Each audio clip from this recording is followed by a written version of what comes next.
Hello everybody, and thank you for tuning into this very special Sim Series race, the final race of the regular season. It's the Throwback 250.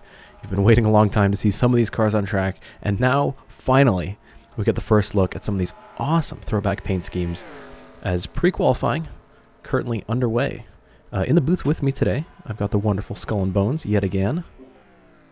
Good evening, everybody. Hopefully without the connection issues this time. Yes. We've got 7.5 minutes left in the session. DS Gaming already on top in the Alan Kulwicki tribute. So these guys are trying to find a groove around here. Darlington, obviously a very, very tough track. Very much so. With having two different shaped turns on either end is going to make it a very difficult challenge to conquer the Lady in Black. So 16 on top right now. VGO 3 in second. And Emmett Lashbrook in the 08, currently third. Janza in the Martini Rally Throwback in the 47 in fourth. And the 21 of Jose the Potato in the Kellogg's David Pearson Throwback in fifth. And they're all sixth now. A little bit stuck right now here. behind to AFK Master in the Dill Jr. Throwback. Maybe holding up to 21 in the 47 a little bit.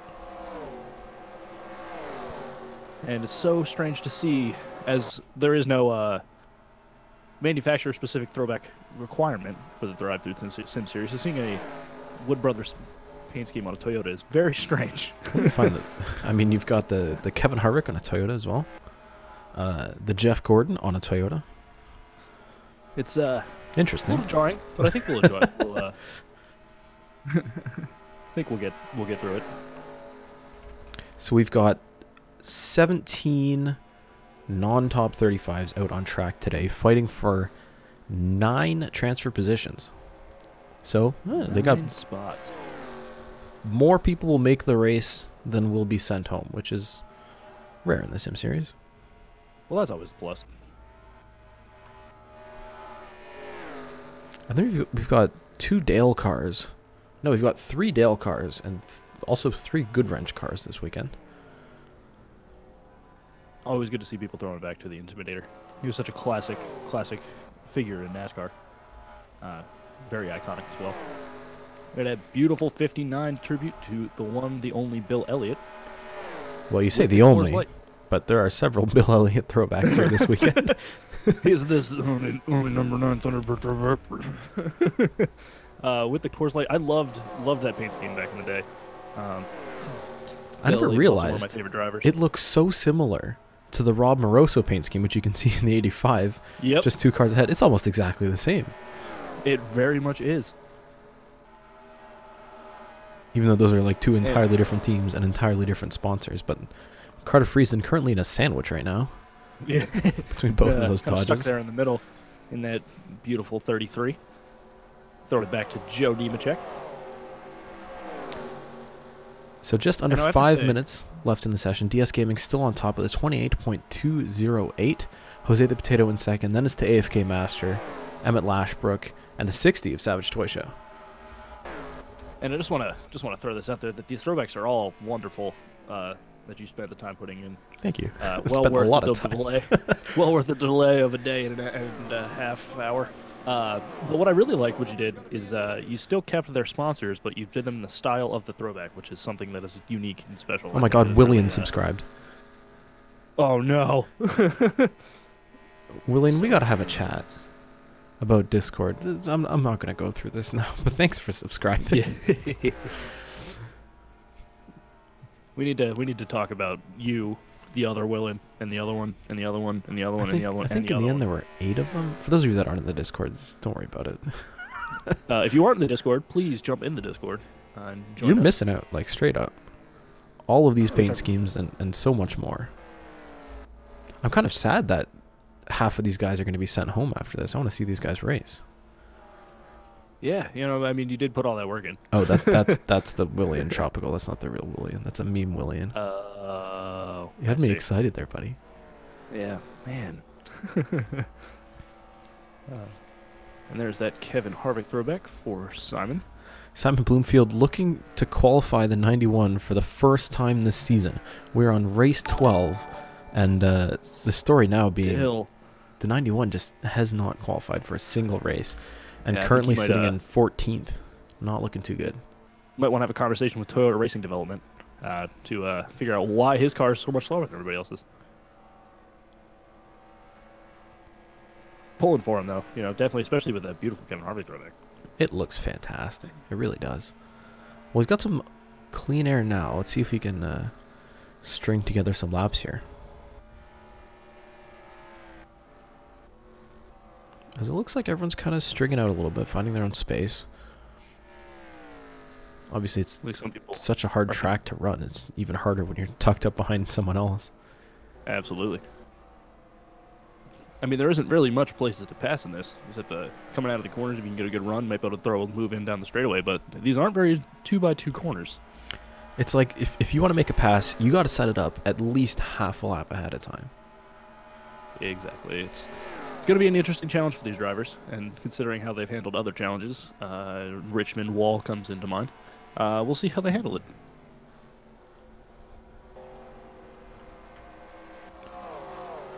Just under 2 minutes left in the session. DS Gaming's time has not been beat. The 28.208 is very fast. Blistering time. So on the bubble right now, Carter Friesen in the 33. In 9th, the last of those transfer positions. And on the outside looking in, Pure Red and Blues RP in the number 1. And right in front of him is the 80. Right in front of the 9th spot is the 82 of VGO3 and the Jegs Dodge. And then right one of the non-throwbacks of the weekend. Yeah, one of the only non-throwbacks of the weekend. And then right in front of him is I actually can't see. 59 of Gatlin Downey. Oh, 59. Okay. I'm going to move my screen so that I can see the numbers. There we go. Carter Friesen looks like he's going to be pulling out back on track for one last run. Obviously worried about getting knocked out in the last minute here. We've seen it happen before. Certainly won't be a Sim Series first. It's good to see the 60 of Savage Toy Show, a race winner this season, also currently sitting, I wouldn't say comfortably, but sitting in a qualifying spot. And this will be his last pre-qualifying appearance of the season, because as we go into the Chaseoffs, both he and the 85 will be promoted to full-time status. Although they'll be at the bottom of the Chaseoffs pile, so certainly have a mountain to climb ahead of them. So we will sit and watch and cheer on the 91, as he's going to get, I think, 2 laps here at the end to try and bang out a quick time. Let's hope he can find some speed. He's had, I think, 3 drivers in that car this year just trying to find something and just hasn't been able to make it work. Although with Season 2 right around the corner, hopefully the offseason will be able to make some changes, some tweaks, and actually make a race next season. I think after Martinsville, he'll have had like 3 drivers plus himself. 4 different people trying to qualify this car. Ooh. And unfortunately for him right now, it's... Oh, yeah, there goes Savage Toy Show to the bottom. Not willing to give him a push right alongside. That's certainly not going to help Simon Bloomfield. Certainly not. Well, as the timer runs out, these drivers will get a chance to finish their last lap. Unfortunately for the 91, it looks like it's the 12th DNQ in a row. A Sim Series record, if anybody's keeping track of those. And it looks like everyone's early times have stuck. The 06 is making it in, too. Yeah, very interesting. It looks like get out early, go fast, and your time might stick. We'll see how that works for everybody in the full qualifying session here. So transferring into the race, the number 16 of DS Gaming, 21 Jose the Potato, the AFK Master in the 23, Emmett Lashbrook, Savage Toy Show, that 2003 guy, Gatlin Downey, VGO3, and Carter Friesen. Unfortunately, being sent home early from the Throwback 250, Per Red and Blues RP, Trooper 501, Jared Preston Plays YT, Hello I'm You, although he's guaranteed every race after this, Simon Bloomfield for the 12th time in a row, Janza, Skull and Bones, and Baldumati. Tough to miss the race, especially just the day after Skull's birthday. But he's optimistic for Season 2. And, it's true, we've got some big changes coming Season 2. Hey, for you guys watching, stick around to the end of the stream after the burnouts if you want to find out who's going to be a team owner for Season 2. So those of you putting your applications, I've been waiting for the results. They're coming. Don't worry. They've been decided, and you're going to find out soon enough. I'm very excited. So I'm going to move our qualifying drivers into our main roster. So 59 makes it. Are there any other throwbacks here? The throwbacks have totally messed up my order. And I don't want to hit the sort by number button because then that'll stick them within like the Cup drivers. Ooh. The 08, the 21. Yeah, I love that. I do love the simplicity of the Wood Brothers games, especially going back in the day. Oh, yeah. I love that they haven't changed their number font either. It's like it's still the exact same thing. They did change it for a while with they did, yeah, Adelaide Sadler. With Ricky Rudd in the car. Yeah. Too. I remember the Air Force car and the weird. They went like with they completely threw out the tradition and went with a modern car, which would be normal for any other race team, but for the Wood Brothers, it felt a little out of place. And I don't think Ricky Rudd ever won with that car. I think about it, somebody should fact check me right now. Okay. Hey, Kurt Busch. Thanks, Kogi, for following me on Twitch. Okay, who am I trying to find here? VGO3. In the non-throwback car. Boo. Load him in. More of a delay. That Aaron 2003 guy, non-throwback. And that's the grid, I'm pretty sure. I just realized his helmet rendered weird. Oh. Yeah, don't look at that. Okay, so the grid is set. All 42 cars will attempt to qualify. 10 Amazing minutes. that he qualified looking out through one eye.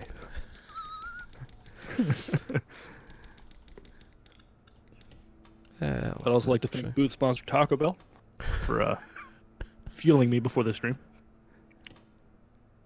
All right.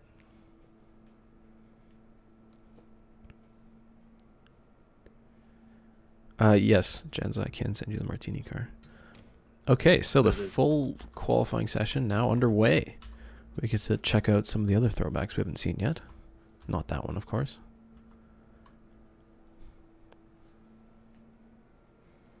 There you go. Nexus fact checked you.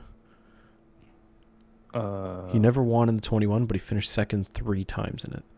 Ooh, interesting. And somebody said Elliott Sadler did as well. Elliott Sadler won, didn't he? I don't know. I think Chat, go. He won one race in that. I think at Bristol. It's possible. Sounds about right, actually. Anyways. No, I would really, speaking of throwbacks, would really enjoy seeing a actual competitive Wood Brothers team win a championship at some point, even if they have to align with a better team. Yes, Nexus. 2001 Bristol. I was right. Nice. And there is the 57 of Michael Deitch in the Tony Stewart diecast throwback, not an actual race run throwback. But a great looking car nonetheless. That's Absolutely. for sure. And very much in season now.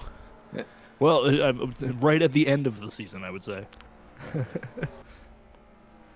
then there's the classic DuPont Flames throwback for DNP 10. I love the way this one turned out. The logo like in the oval and on the side. Yep. Looks fantastic. What else we got? No, I don't want the pits. I want cars on track. Carter Friesen, of course. We've seen him already. LaFlin Zone in the 38, throwing it back to Terry Labonte's first championship. I'm sure good looking scheme. A particular carnation would be happy about that. Of course, the number 77.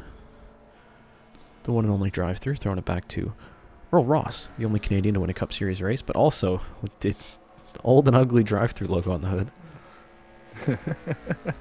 Just in the throwback spirit. Gotta throw back the logo. Oh, I got stuck in the pits. Nope. I gotta stop doing that in the front stretch. Guy. We're firing the camera guy. The 78 Hunter B, throwing it back to Furniture Row's first ever Cup race. Kenny.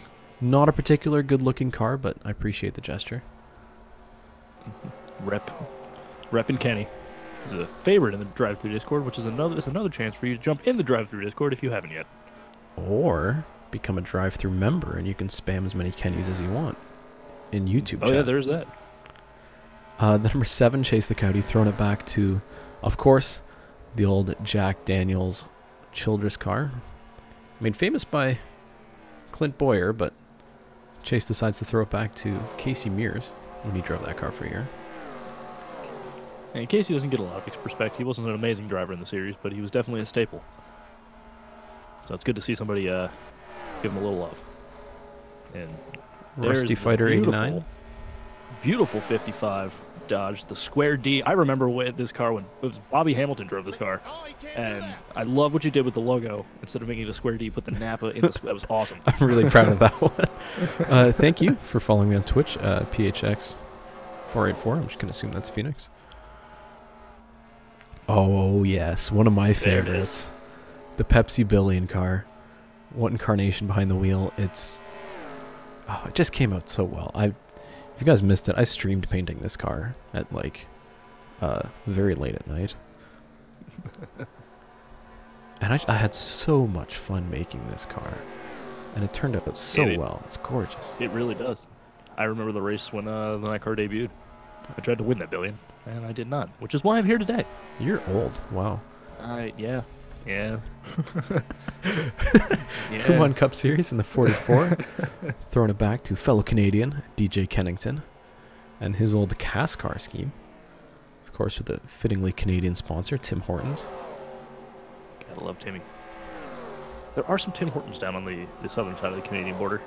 I remember having one at I think it was New York with the Central Station. There's one there. I've seen them. It's usually like close to the border, though. Anyways, Jake 24 throwing it back to Landon Castle in the one of my favorite logos, the Starcom Fiber Burger King car. Thank you, Gatlin, for following me on Twitch. Appreciate it. Adria Fitzy in the 04 throwing it back to the Porsche 917. A little bit more than just across the pond, but yeah, the Le Mans winner 1970. And let's I mean, I like how you took the black bumper so that it looked more like the actual car. That was I'm still not sure if that's the better thing to do, like whether to have that or just have the orange on it, but I think it's unique. I think it looks cool. Well, with Adria's track record of destroying body panels, that's one less thing that her team has to paint. Yeah, it'll probably come off anyways. All right, under 4 minutes left in the session. We should probably start paying attention to the standings. I know the paints look good. Thick Daddy. Is on top. Thick Daddy with a 28066. Let's find him on track because he's got a good out there in car. the old spot. Throwing it back to Tony Stewart. Probably make some tweaks to go out there and dominate another lap. Carnation's doing well. Second place right now. Okay. And then you got Asteroid Strike. Asteroid Strike driving the Boris Said throwback. He's actually so happy with this car that he wants to run it as his primary Kroger car for the rest of the season. So, obviously with his normal number font and normal Kroger logos, but I think that'll look really cool. I don't blame him. It is a great looking car. What was that just from? That's Priya McShane sitting right in front of him. Throwing back to the Kelly Sutton. It's a truck throwback, I believe, correct? Yep. 2007, she ran a few races for Billy Bayliu in the 51. That's a fun name to say. The Big 153, of course, a sponsor specific throwback to Bill Elliott's 2000 McDonald's car. Looks great. I remember when they used to give out the Bill Elliott diecast in McDonald's Happy Meals. I have one of those. Somewhere. I do too as well. I think I have the red one and the gold one somewhere. TFK Master, we've already talked about. Dale Jr. throwback. Also one of my favorite logos. I do like what you did with the Clorox. And very, where's the hood? Of course, yeah. The Clorox bottle on the hood. Where on the real car there was an Oreo. Points leader. F1 Fan 2751 with the Davey Allison throwback. This is I mean, Davey Allison was one of my favorite NASCAR drivers of all time, hands down. What's interesting though is that being that he's sponsored by Red Bull, I thought he would throw it back to a Red Bull scheme, perhaps the Casey Kane one way back in the day. It's not way back in the day, I'll give you that. But there are more recent throwbacks. But I thought he might have go with Red Bull. But I do like how this one turned out as well. I mean, he changed the hood stars now with Bull, and it looks great. I'm happy with that. Right, where is someone even talked about? The number 3, there it is. That's Clever 201 in the Pink Pig. The Pink Pig. Throwing it back to Dale Earnhardt's first ever car. Pretty simple. Good looking ride. But, I mean, if you like that color, maybe. And Mitchell Collins' Jeff Burton throwback to the old Exide Batteries car. I love this scheme. This thing looks so good. I still have that diecast too. I think the logos came out really well in this as well. A self-painted throwback, pure in the 61, with an old Dale Earnhardt Wrangler car. I believe it's 1987. Well, NASCAR lovers 201 can certainly tell us which year that was. He's a big Dale fan. The 08, Emmett Lashbrook throwing it back to Bobby Daughter. The first DeWalt car in NASCAR was a Busch Series ride in 1994. Huh. We've got only a minute left here. Ooh. Fireball throwing it back to Bobby Allison's 1972 car. Another sponsor-specific throwback. It works so well, doesn't it? It really, really does. Inspired a paint in one of the other series that I'm doing. Love the gold wheels on it, too.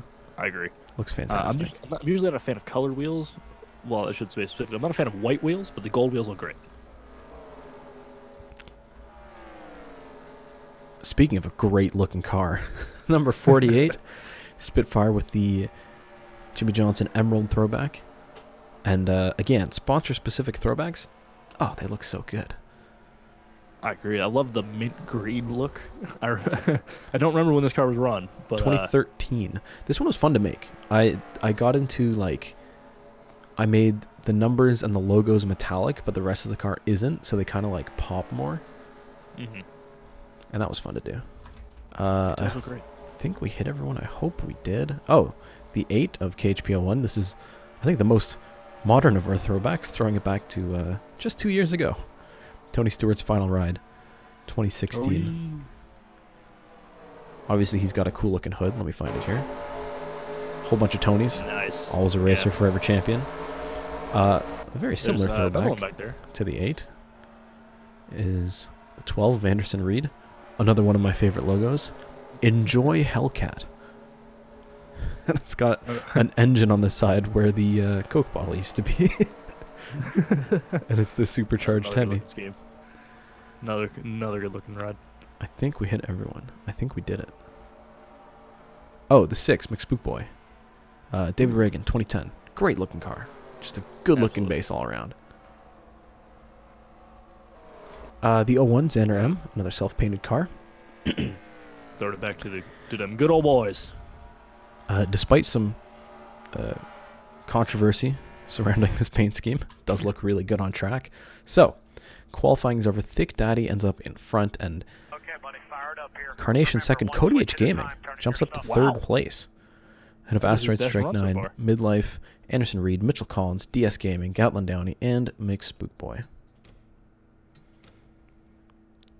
Don't forget to export. Is that for quality? No, I don't need to export it, do I? Or I do export it, you're right. I think I do both. Cool. Okay. Oh, wait, I didn't fake the qualifying. So now we get the, like, 5 minutes of downtime, which I do enjoy. Okay, buddy, Cody with his best run so far. Or best qualifying run so far, I should say.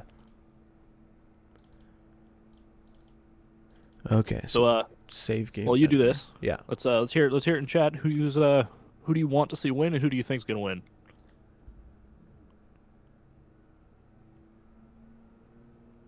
And I'm watching. I am confused. There we go. Midlife votes for himself. That's fair. You know, everybody's voting for themselves. Okay, well, come on now.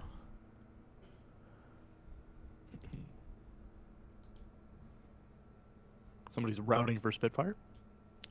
Routing. I believe you're looking for routing, ROO. A lot of people voting for themselves. Yeah, okay. I think obviously everybody wants themselves. I think that's a... I wouldn't say that's a selfish thing to do. It's just standard. However, I want to know what everybody who would think is going to win, considering our starting top 10. And maybe it might be somebody from the back. Janza wants to see Cody win. He doesn't have a throwback. Look, I want to see a throwback car win. That's all I want. Spent a lot of time painting those things. I want to see one of them do donuts.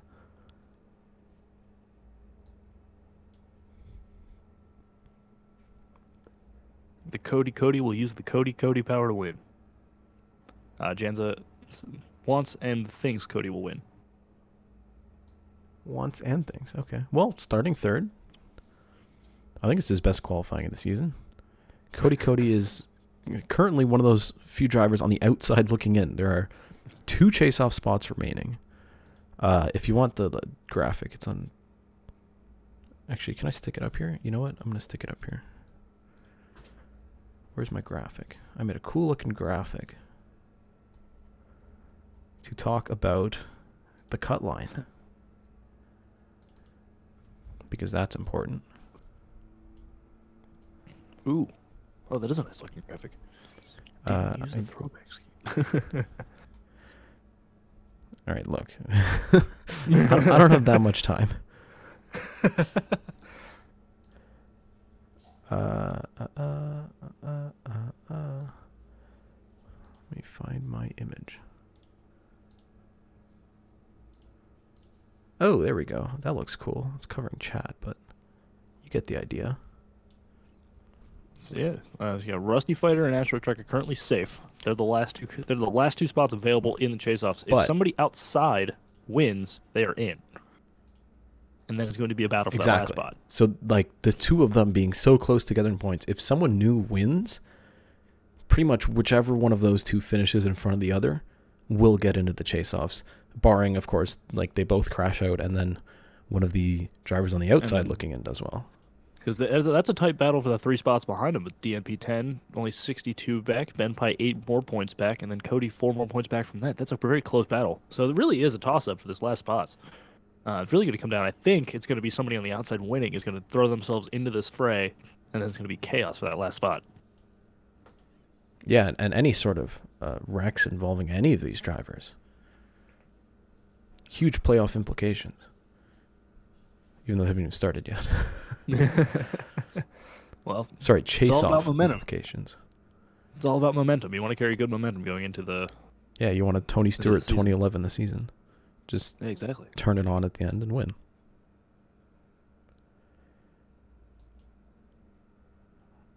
I got lost here. That isn't you guys 13th. There's rocks showing up in the chat. Everybody rooting for Carnation. Oh my god. Is Carnation actually here? Carnation, you here? You get a little shout out. Jake 24, 18th. There's no way to scale this app up, and on my screen it is absolutely tiny. That's always the worst. Okay, after Jake 24, Age of Fitzy. Apparently he. Oh, there he is. Mike PMC 20th. And remember, this leaderboard is like just the drivers who are not guaranteed a spot in the Chaseoffs, because that's like the big battle we're looking at today.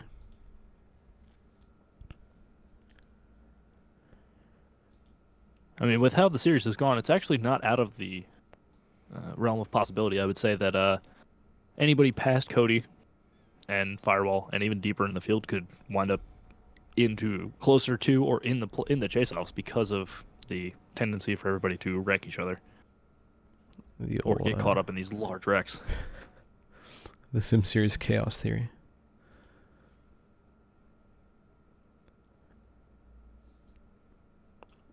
Okay, Spitfire 26th. NASCAR Lover 201 27th. Then it's KHP to AFK Master, the big one, F1 fan, your points leader. Although he's already didn't qualify very well. He's guaranteed a spot in the Chaseoffs. So, although if he didn't qualify very well, if he doesn't do well, then he could fall down the standings. And of course, after this race, the Chase leaderboard will be set 2006 style, which means like their order in the regular season will determine how many points they're given at the start of the chase. So it's still really important for these guys to do well. Yeah, definitely. I mean, as I said before, momentum is key. You want to carry as much momentum into the chase-offs as you can, and a DNF or falling down the standings is not a good way to start.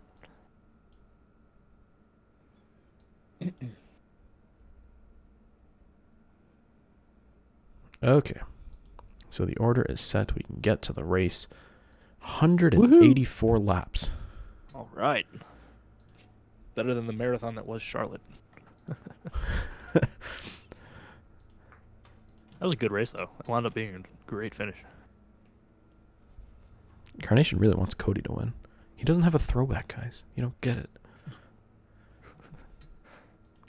I want to play the theme song again. Do it. Okay, buddy. Remember, If I start it at like... Hold on, I'm going to try and time this so the theme song plays until the cars get off the grid. I've been waiting a long time to use this song. It was great. I listened to the whole thing. It was awesome. All right, here we go.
Gentlemen, start your engines! Keep an eye on your temps for this first segment. We shouldn't really be in danger of overheating, but it will, probably get up to about 220, so just keep an eye on that. Oh my god, I timed that perfectly. Nice. That was fantastic.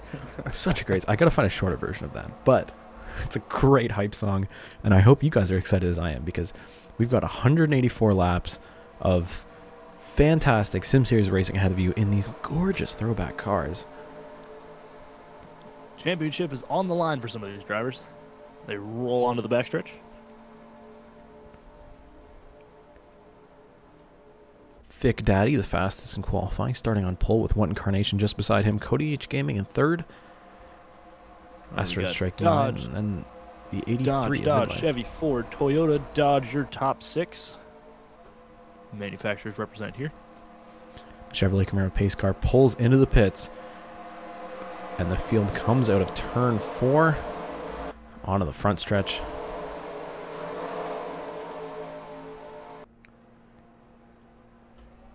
green flag waving. We are going racing here at Darlington. And Thick Daddy already off to a great start. What a lightning start. Immediately clears the field. Carnation tucks in behind him. It looks like Cody's going to tuck in behind him. Looks like that bottom line is already on the move. Topside not so strong here at Darlington. There isn't much groove up top there. It's not very much a two-groove racetrack for the turns. Yeah, these guys up top are really falling back. I mean, Asteroid Strike has lost a whole bunch of spots, and he can't get onto the bottom line. He can't. Ooh, wow. High side might be a death trap. But they're, I mean, too wide deep in the field. And you can see just how much faster the bottom line is. Oh, some of these guys getting into the wall here. Right up there against that wall. Today's the day to be earning stripes here. And look at how busy it is mid-pack. Looks like drawing an even number to be parked on the outside line is not a good spot to be. Especially for these restarts as we go later into this race. I mean, absolutely. We've seen Asteroid Strike. He's dropped all the way down into 9th. At the front of the field, though. Cody and Carnation have caught Thick Daddy in that 81. Yeah, they're only about a car length separating each of them. So Carnation's got to run up to the back of Thick Daddy here through 4, down through the... Are we on the front now? Yeah. I always get lost on these tracks. And Mitchell Collins to the bottom of the 83. Clears him. And that really slows down midlife. In fact, here comes Gatlin Downey on the inside and maybe even Chase the Coyote. 83's losing a handful of spots. I hope something hasn't gone wrong on that 83. I think it was just an aggressive move by Mitchell Collins jumping on the inside so early in the turn, and that just ruined the line for the 83. And Cody's going to get a run on Carnation here. Let's see if he's going to just tuck in behind and ride for a little while. Do have 184 laps here. Don't want to get too aggressive too early and wind up DNF'd. But as you said early on, it's so hard to pass here. I mean, it's one groove in the corners. You've really got to get a good run out and a good run down the straightaway if you want a chance at making a pass. Cody running a slightly lower line than Carnation, it looks like. The 83 is still stuck up top, so he's falling back.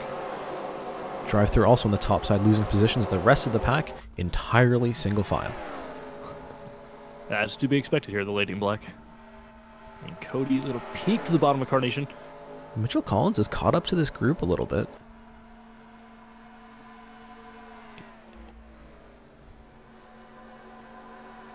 Interesting battle here. The looks like the top 4 have pulled away from the rest of the field. They're side by side back there. Looks like the 83 is still falling back. He really is. I wonder if they just didn't have the right setup at the start of the race for this guy. He did well in qualifying, but you see he's just dropping positions here. He also might have started on the inside and picked up a lot of positions early that maybe he doesn't really have the car to do, because here comes Spookboy down at the bottom. Spookboy to the bottom of the 83, looking to clear him out of this turn. And he's got a line of cars behind him. This could be really expensive for midlife. No, it won't be. Nope, able to look just fine. With Adrian, look to the bottom of the 22. With a push from Fireball in the 9. And Racefan 99 stuck on the top, and it's almost like a Talladega freight train, where everyone else gets in line on the bottom, and you don't lose one spot. Yeah, you get shuffled back. Michael Deitch get a portion to the top side here. You definitely got to watch that throttle on that top side, too, because you don't want to wind up grabbing yourself some stripes early on. Pushing a fender in, get some tire rub, blowing a tire. Be a bad time. 83 still falling back. I don't think he quite has the straight line speed that everybody else does, so they just catch him in the turns, and when you get caught up top, everybody else just follows in behind. Yeah, there's just nothing you can do at that point. Fireball looks to the bottom. So let's go back to the front, see how this battle's going. It's still single file, but Cody and Mitchell Collins right there, yeah. Really close behind Carnation, and he's actually got a bit of a run on the leader here. Look like Thick Daddy might have got a little loose out of the turn, slid up the track a little bit. Carnation had good run right to the bumper. Oh, he's taking a look to the inside, but it's not worth throwing in there. Yeah, definitely didn't have the positioning there. Only lap 10. In the final few laps, maybe make a move, but Carnation playing it smart early on here. Now, I'm interested to see what kind of adjustments everybody's going to make as we go along here. Because I wonder if you can make an adjustment to make that high side work a little bit better, or if you want to just adjust, be on that bottom side. Carnation having another look to the bottom. This time he's got a bumper under. To the inside for the lead. Cody tucks in right behind him. This is bad news for Thick Daddy. He's going to fall from first to fourth, most likely. We might see some of that train action. Yeah, Cody on the bottom. Mitchell Collins and the 59 Gatlin Downey. Maybe even chase the Coyote here. Yeah, they've caught up now as well. You lose one, and you lose all your momentum. But here comes Mitchell Collins. He's having a look to the bottom of Cody H Gaming. And forces up top. This is going to let Carnation get away for probably about another car length. Cody's being really polite there. He definitely could have come down more, but I think, again, early on in the race, it's important to pick your battles. We know he's got a fast car, but he's going to lose a handful of spots here. In fact, we've got a bit of a line here now with the 06 and the 12 latching on in the back of it. Yeah, it looks like most of the top 10 is now caught up to this pack of leaders here. Cody's going to fall like a rock. The one Carnation now in the lead. Mitchell Collins isn't quite as close behind him as he was before. I wonder if that extra car length or two and that clean air is going to give him a little bit of an advantage around here.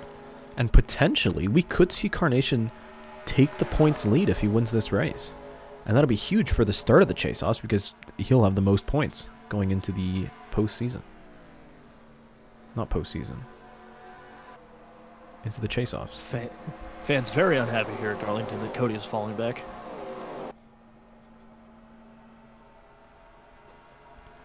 Well, he's still hanging in there. We know the car's fast, sitting in 6th place. I'm not too worried about it. Yeah, well, he might be able to just work his way back up. It's one of those things you get caught up top, you just know where you can go. Once you get back in line, you'll be able to make more moves. And it looks like with the little help of Gatlin Downey, Mitchell Collins has caught Carnation. I mean, this is technically a super speedway. It is longer than 2 miles. Oh, I forgot to check the point standings before this race. I looked at it now. Coming into this race, what at Carnation, an F1 fan, for the lead in points are separated by a single point. Whew. Which means as long as the 24 finishes in front of the 84 today, and the 84 doesn't lead the most laps in the race, what incarnation is going to inherit the points lead? And it looks like he could do that just by leading the most laps as well. F1 fan right now is down in 32nd. Ooh, rough start for that car.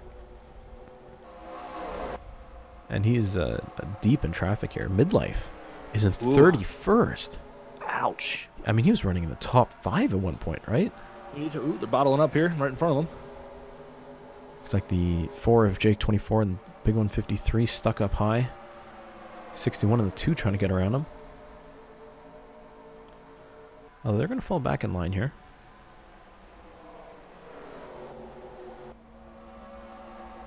So let's go back to the battle at the front because I'm enjoying that everybody's kind of separated into packs here. And we've got. Stay late. I wonder how lap traffic's going to affect this later on.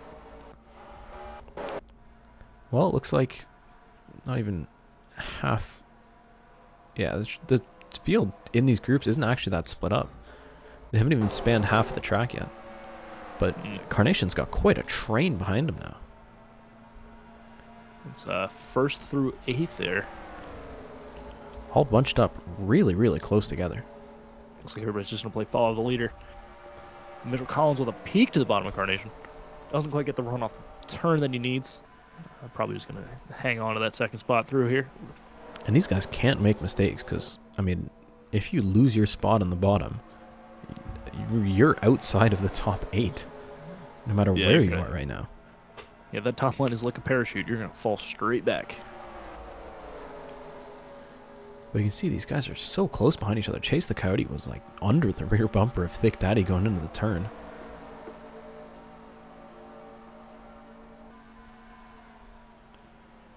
I wonder, what is do you know the fuel window here? Roughly? I think it was 50. Oh. Ooh, I checked it before. You know what? I'm going to check it again. This is how we check the fuel window. 73 laps. Wow. Wow. So, yeah, they'll have to pit twice. Quite some time. I didn't accelerate the fuel usage or anything, so. Be interested to see if They'll need to pit earlier for tires. This track is known to eat those up.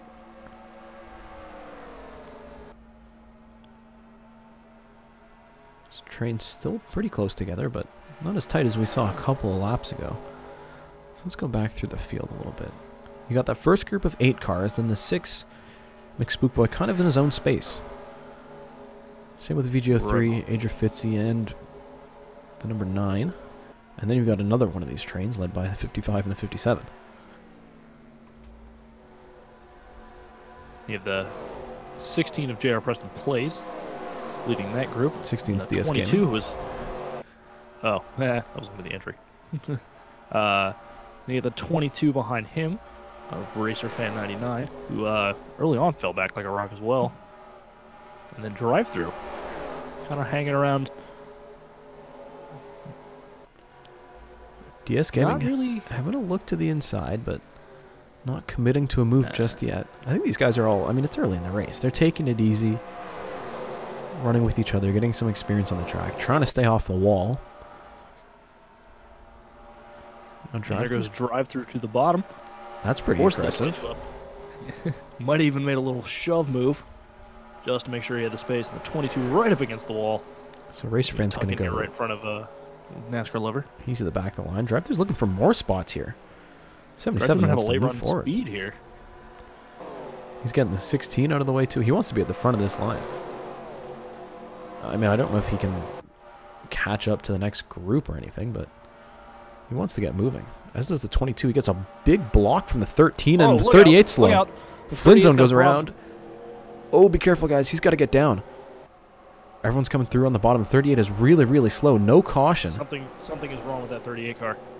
Oh, Ooh, gets down, right but squeezes the 84 and the 42's around. Pre-McShane. There's our points leader involved in that. And Savage big Toy wreck Show's for the multiple 60. spins. Huge damage for Ben Pye. Lap 26, and it all kicks off from some sort of issue under the hood of the 38. He tried to get down the track. It looked like it worked, but it ended up putting the points leader, F1 Fan 2751, way down on the bottom. He tried to come back up, squeezed, and, well, that's the result. So a pretty big wreck early on here. And Savage Toy Show's rear end's destroyed. I think the points leader will be able to get back out there, but let's take a look at the replay.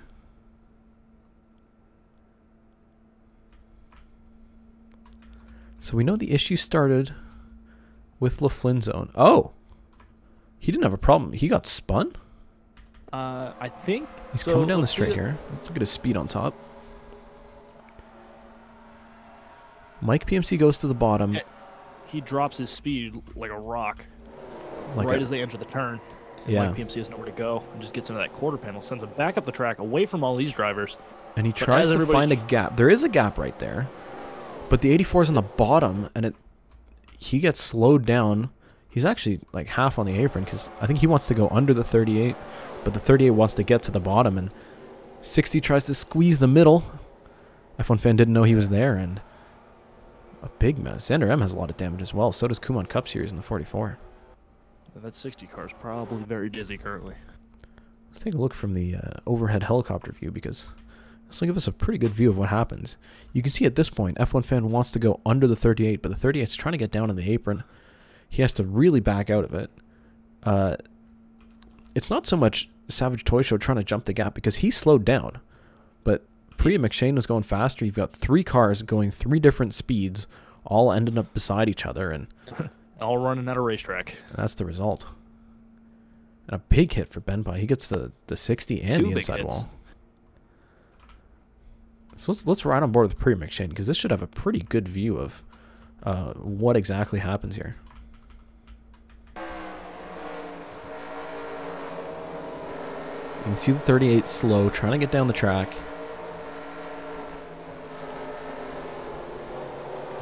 Yeah. That's dicey. I mean, Priya was kind of hesitating, so was the 60. I'm not sure you can really fault anybody for that one. Well, maybe the 38. Well, you can definitely fault. Well, you can fault the 38 for starting the whole thing, but I meant for the 3-wide issue that caused that yellow. So 38 pits. And I don't know what kind of issue it was, but apparently they got that fixed. Here comes everyone else. It might have been a loose wheel in that 38 or something. Something broke. Pit lane is getting busy. Everybody coming in for tires, more than likely. But how many tires? That's the question. We're only, what is it, 27 laps into this deal. It looks like 4 tires. Yeah, everyone's going to take 4 here.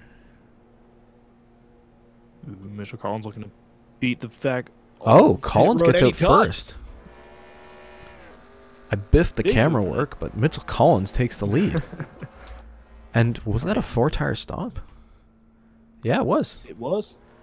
But he's got the box with the pit wall opening in front of him. So, I mean, Carnation's got to get around the 81 if he wants to get out of his box. So, it's a much easier exit for the 10. Carnation has to get around Thick Daddy, and Mitchell Collins wins the race. He didn't get off. He did not get off pit road very fast. Oh yeah, Thick Daddy lost a whole bunch of spots. So he'll fall down the order. And all of those groups you saw before will now be one big train of cars here at Darlington, led by the number 10, Mitchell Collins. It's going to be an interesting restart coming up. Let's jump on over to real time. So the 38 is a lap down. He's going to start in the bottom. It looks like whatever that issue was, they got it fixed.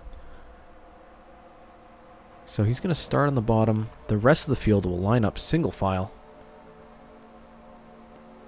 And they're coming out of turn 4 right now. Pace car is going to pull in. And we're getting right back in. We're getting ready to go racing again here at Darlington. Let's see how this. Let's see how fast Defunza is going to be going into turn 1. If he's going to be a nuisance. Well, if they fix the issue, it shouldn't be a problem. Green flag is out. Mitchell Collins gets a great start.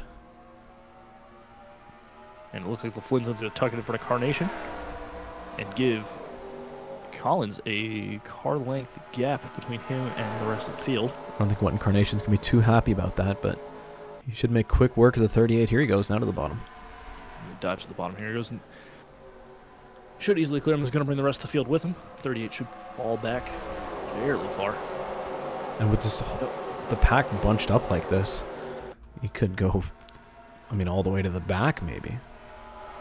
Adrian Fitzy making moves back there, looking to be is in the top 10 now, I believe. To the inside of the 12, Anderson Reed losing out. He's going to lose out a lot here. Thick Daddy already back into the top 10. I think now he's at 8th. Chase like Howdy putting Gatlin Downey up top. This is a battle for 3rd right now. Got to be careful on that top side.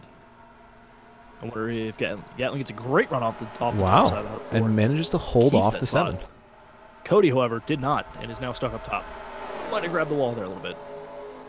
Adrian Fitzy's going to get past so will the 81, the 6th, and maybe Fireball as well. You've got 2 Coca-Cola throwbacks running front to back here. 9 and the 12 both opting to throw it back to Bobby Allison. It's Bobby Allison followed by Bobby Allison. Well, one of them's 1972, one of them's 1973, so. Thick Daddy underneath LaFlinzone. LaFlinzone looking like he's just trying to stay out of the way at this point. Chase the Coyote's going to try this move again on the 59. He's going to bring that NR 2003 guy with him.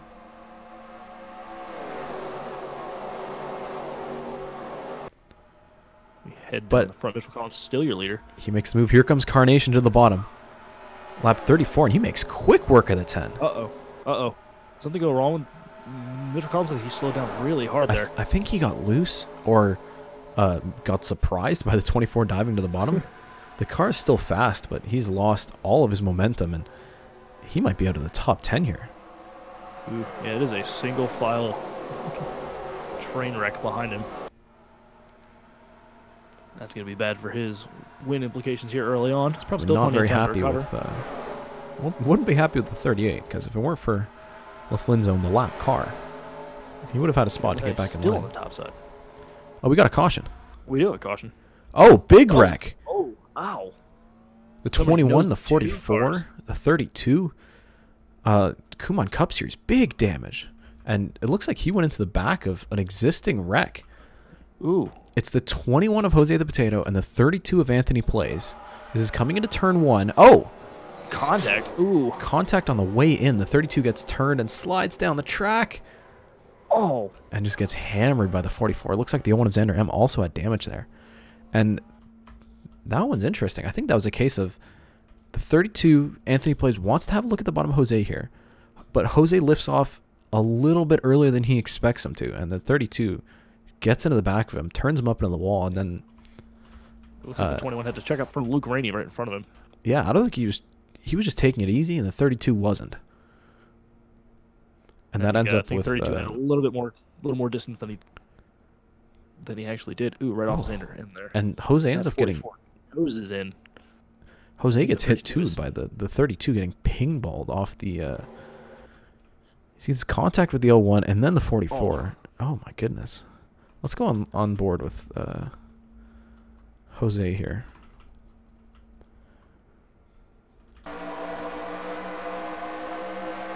See, the 32's got a run, has a look to the bottom. And yeah, he just lifts and checks up, one of the two. And nowhere for either of them to go at that point. Oh, what a hard hit. I think that'll be the end of the day for the 44, maybe the 32 as well. The 32 looked like he needed towed as well. Not a good sign. Yeah, both of those cars need a tow. They can't move at all. The 01 is already damaged from an earlier wreck. He gets more damage here. And I think it's turned into a test day for that team. He's already in the Chaseoff, so not a big deal, but... Yeah, he won twice, correct? Yeah, it's been an expensive repeat winner 35 laps, though. Well, we could have another repeat winner here today. What Incarnation has come close to winning his second race so many times.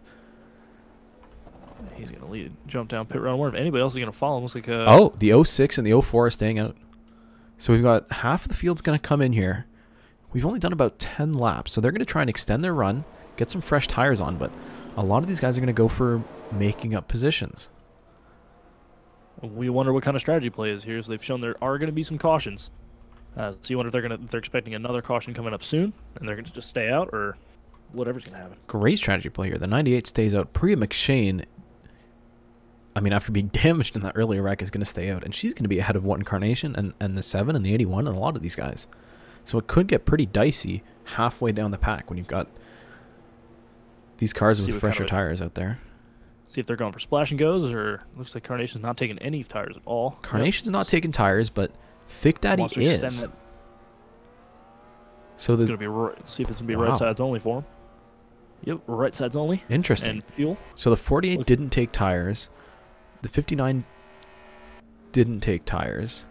VGO3 didn't take tires, but Cody did.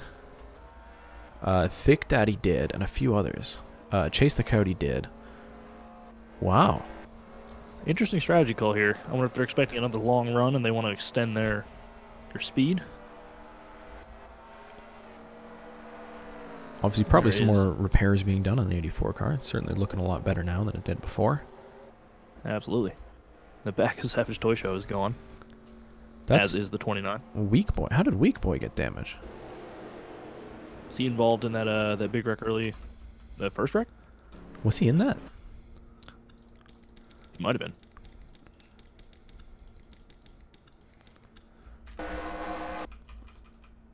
Yeah, I guess he was. Oh. Yep. Yeah, he was in the middle of it. Xander M hit. Right. Oof. Hard hit. So LaFlinzone's going to take his usual position here as the only lap down car. So retired from the race, Ben Pye in the first wreck, and then more recently, Kumon Cup Series and Anthony Plays out of this race early on. We've still got a lot of laps left to turn here at Darlington. Interesting. That and our 2003 guy in the 06. Part-time driver. Followed by Adria Fitzy. And this is that does have a bit of a reputation guys. In that 04. This is that NO 2003 guy's third start in the Sim Series, and he is here leading the race. The 06 Ford Fusion is looking great so far. Without a throwback. Yeah, well. So it doesn't look that great. That's his fault. He's had some impressive runs, though. Certainly a test right now. See how he can handle the pressure of a lot of very hungry drivers behind him, and it'll certainly be good to watch halfway down the field. One Carnation currently in 13th, first of the cars who pitted. Green flag is out. Looks like that in our 2003 guy's going to get a good jump off the start. Not as great as it could have been, but he's now on the high side, and he's going to bring the field with him. This could be a problem. Well, Adrian Fitz is going to take advantage of LaFlinzone being on the bottom and put the 04 into the lead of the race. Now, the 04 does have a bit of a reputation for finishing without body panels, so this could be a big break for her. But she's had some good finishes without body panels, to be fair. Priya McShane's in the damaged 42. Already being put on the high side, losing some spots. Carnation up to 12th. And our 2003 continues to be able to find the gap here soon, or he's going to need to if he's going to want to make that top 10, because there's a freight train coming underneath of him.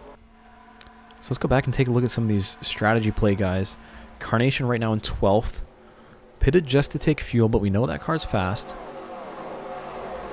And Thick Daddy, who did take right side tires, isn't actually too far back. He's in 16th right now, so only 4 cars separating, or 3 cars separating him from Carnation. Did we lose the stream? I think we might have lost the stream. I got, oh. I got a little bit of drop frame action. It's back. We're back. Ah, it's this now. Oh, we're dropping more frames. We'll pick him up. We've gone red. 38 in a great position here. Has jumped out ahead of Adrian Fitzy. And he's quick. He's quite a few car lengths. Yeah, he's staying up front. Back. All he needs is another caution here, and he will have that spot back. Okay, we stopped dropping frames. Well, good. Stop dropping him. Pick him back up. The 9 of Fireball 398 is in 2nd right now. Michael Deitch in 3rd. And DNP 10 in 4th. We're seeing a lot of fresh faces at the front. These guys who opted to stay out, gaining the track position. There weren't many laps on those tires before that caution, so should be fine here for at least for a little while before they start hitting the later run. Carnation up into the top 10 now.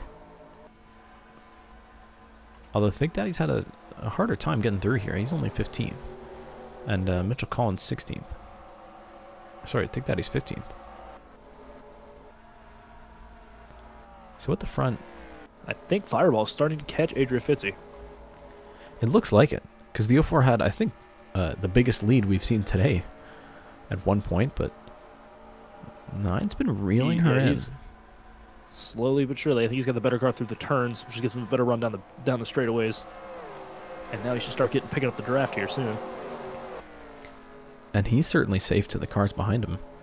Michael Deitch has a bit of a train forming here.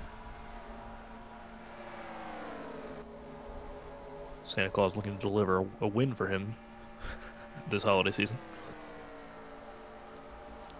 So I'm a little bit concerned. I thought Thick Daddy would have an easier time getting past these guys, but he's still behind Spitfire and VGO3. Might not have enjoyed those changes they made on the car either. But it's the same for Mitchell Collins and Cody as well. These guys are all deeper in the field than I expected them to be. And the 40, it's Spitfire to the bottom and Mitchell Collins to the bottom of their guys in front of them. Well, Priya McShane's got damage. She's actually been doing a decent job of staying up there, but the 81's going to sort of inherit a spot because Spitfire put VGO3 up top, and Thick Daddy will yoink that away. Up front now, only 1 car length separating leaders. I believe he's biding his time, looking for that opening, waiting for the mistake. Meanwhile, Flynn has gapped Adrian Fitzy, and with another caution, 38 could be on the lead lap again. He might be dangerous if he can get back on the lead lap here. I mean, that's quite a gap he's opened up. That car's quick. It really is. And he did not pit for tires or... Oh, you know what?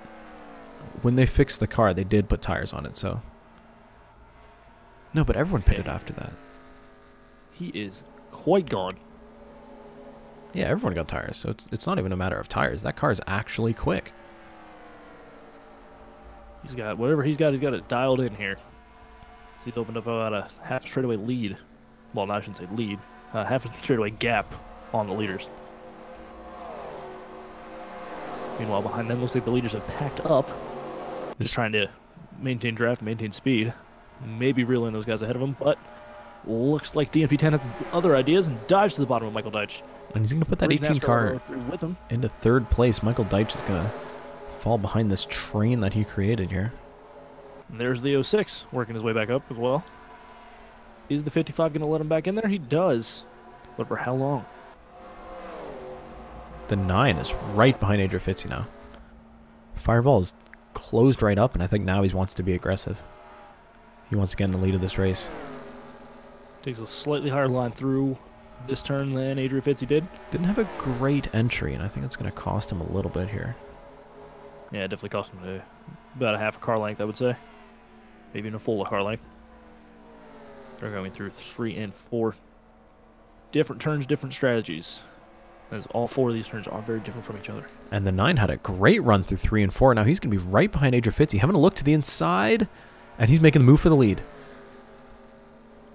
New leader, Fireball 398. One of those drivers on the outside looking in, trying to get one of those chase-off spots. And, I mean, if he wins this race, he doesn't have anything to worry about. Now let's see if Adrian Fitzy has anything to come back at him. Doesn't look like he's quite pulling away just yet. So as things stand, if the race were to finish right now, Fireball would get into the chase-offs, as would the 55 of Rusty Fighter, and Asteroid Strike would not make it. So let's find where he is right now in the 98. Beautiful Boris said throwback. Oh, he's way back here. Oh, there yeah. He is. He's in 38th not a good right run. now. Not a good run for that 98. And he's going to have to do better or hope that someone wins a second race. Or a third in the case of Xanderam, but I don't think it looks like he's going to be winning in that car today. Yeah, it's a bit of a stretch. Stranger things have happened here in the DriveThrough Sim Series, but we've yet to see a modified winner race. So I love this camera view. It's great. It looks like full. Still half a lap between the leaders and any lap cars that are slow. And look how far LaFlinzone is. He's got almost a full turn lead over the lead. Well, again, just a gap, not lead, because he's still a lap down. Well, not anymore, but that car's working well for him. Really is. Fireball hasn't quite pulled away from Adrian Fitzy, so I wonder if in the longer run here, Adrian maybe she let him go because she's saving her stuff and let him burn up more of his tires. We'll have to see here. Because he hasn't, despite pulling right up to her, he has not pulled away. Well, we've seen a sort of tendency for these cars to end up grouping up a little bit. And she's right on the bumper of Fireball as they head down the back here. Yeah, the 04 does look faster at this point.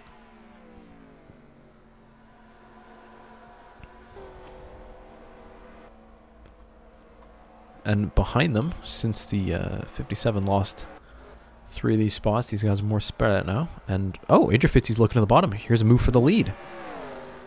Back out front goes Adrian Fitzy. Retaking the lead and ruining the line of the 9 car. He's lost a lot of time here. Great run through 1 and 2. Takes a 2-car length lead down the back into turns 3 and 4. Fireball now. Let's see if he used up too much of his stuff to catch her before. It looks like DNP10 is actually slowly catching these guys back up, followed by NASCAR Lover and the 33. Well, yeah, the more these guys battle each other, these guys will... the rest of these guys, the 18, the 3, the 33, they'll be able to close this gap. Meanwhile, LaFlinzone is gone. He is in a different zip code currently. Wow. Just hoping for a caution. So at this point in time, Carter Friesen in the 33, as long as he scores 24 points, he will become a full-time Sim Series driver. Because of the 45 and the 25 leaving, that spot is up for grabs, and 33 is doing well. But he would become a full-time driver, but the 85 and the 60 get promoted to full-time status at the end of the regular season. So I think he'll still be outside the top 35. Interesting. Now, do you want to explain the Chaseoff's format a little bit and how that's going to work now that we're about to head into it? Well, we're going to have 12 drivers qualified into the Chaseoffs, and their points from the regular season will determine their starting points once the Chaseoffs begin. So it'll be 2006 system. Every driver is separated by a certain number of points. Not a whole lot, because we've only got, I think, 3 Chaseoff races ahead of us. Daytona, Martinsville, and Texas. And it'll be more important than ever for those 12 drivers to turn up the heat and try and make the top 4. So if any of them win any of those 3 races, they'll qualify themselves into the final 4 for Homestead, and then the rest will be set by point standings. So an opportunity to shake things up, because we've seen most of this year F1 Fan in the 84 has led points. But it's been Carnation hanging out in that second spot. Yeah, but if both of those guys don't do well over the next 3 races, we could see someone entirely new winning this championship. I'm interested to see who's going to be the first DriveThrough Sim Series champion. Yeah, the very first one. And there'll be a lot of pressure on the 84 and the 24, because they've been the cars to beat, and if they choke now, it'll cost them more than anything. So Fireball has been catching Adrian Fitzy, but hasn't been able to quite get the run to make the move.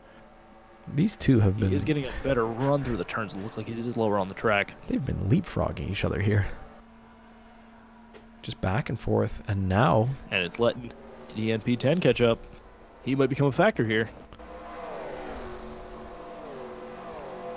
If these 3 start battling, it's going to let the 3, the 33, and that rest of the top 8 catch up. Looks like the top 8 has been the separation line here. Carnation up high here. He's going to lose to this little line of cars. And Fake Daddy, who I was worried about before, has moved himself into the top 10. And this line, the 81, the 78, the 28, I think they're going faster than the line in front of them. We might see these 2 groups come together pretty soon here. They'll probably pick up the 3 and the 33 on the way as well. That draft is important down the straightaways at least. And DNP10 has caught these 2 up front. Right up see what kind behind of move him he now. decides to make. See how aggressive he wants to be, because he might... I mean, if they start battling each other and go too wide, as long as DNP sticks himself on the bottom, that's a free spot. I believe he's going to see what Fireball does, and he's probably just going to follow him. Yeah, I if think Fireball can get a run, there's more to be close off. lost by being aggressive than there is to gain. Unless he decides to just take that spot from Fireball and go after Adrian himself. Which is always a possibility. And it looks like that's what's going to happen. That's That's looks at the bottom of exactly it. Fireball. That's going to let Adrian Fitzy escape for another couple laps. But they're still side by side on exit. Fireball gets Oh! a great run out of the corner. Not a good run on that bottom side.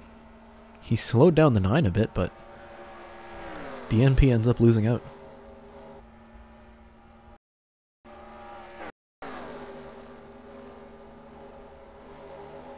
So now a bit of a gap here that Adrian Fitzy's been gifted by the battle behind her.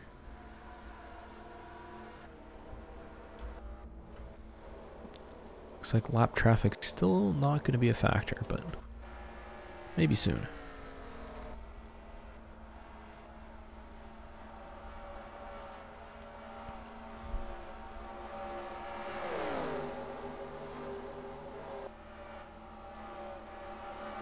Oh, I'm not connected. We're losing frames. Might have lost the stream again. Absolutely lost the stream again. I was like, why are you being so quiet?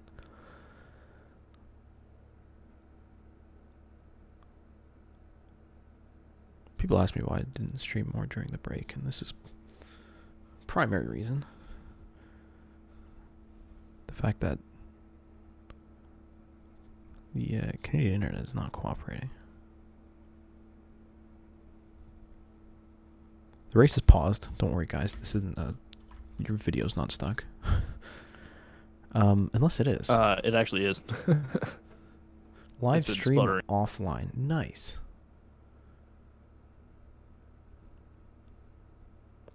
See, why is it always when you're here? I'm a bad omen, I guess. I just want to stream, man. Well, you said it was snowing earlier, and I was like, oh no. Don't stream when it snows. We're still dropping frames.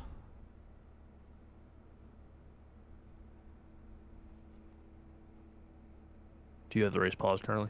Yeah. Okay. Just want to make sure. Okay, it might be back.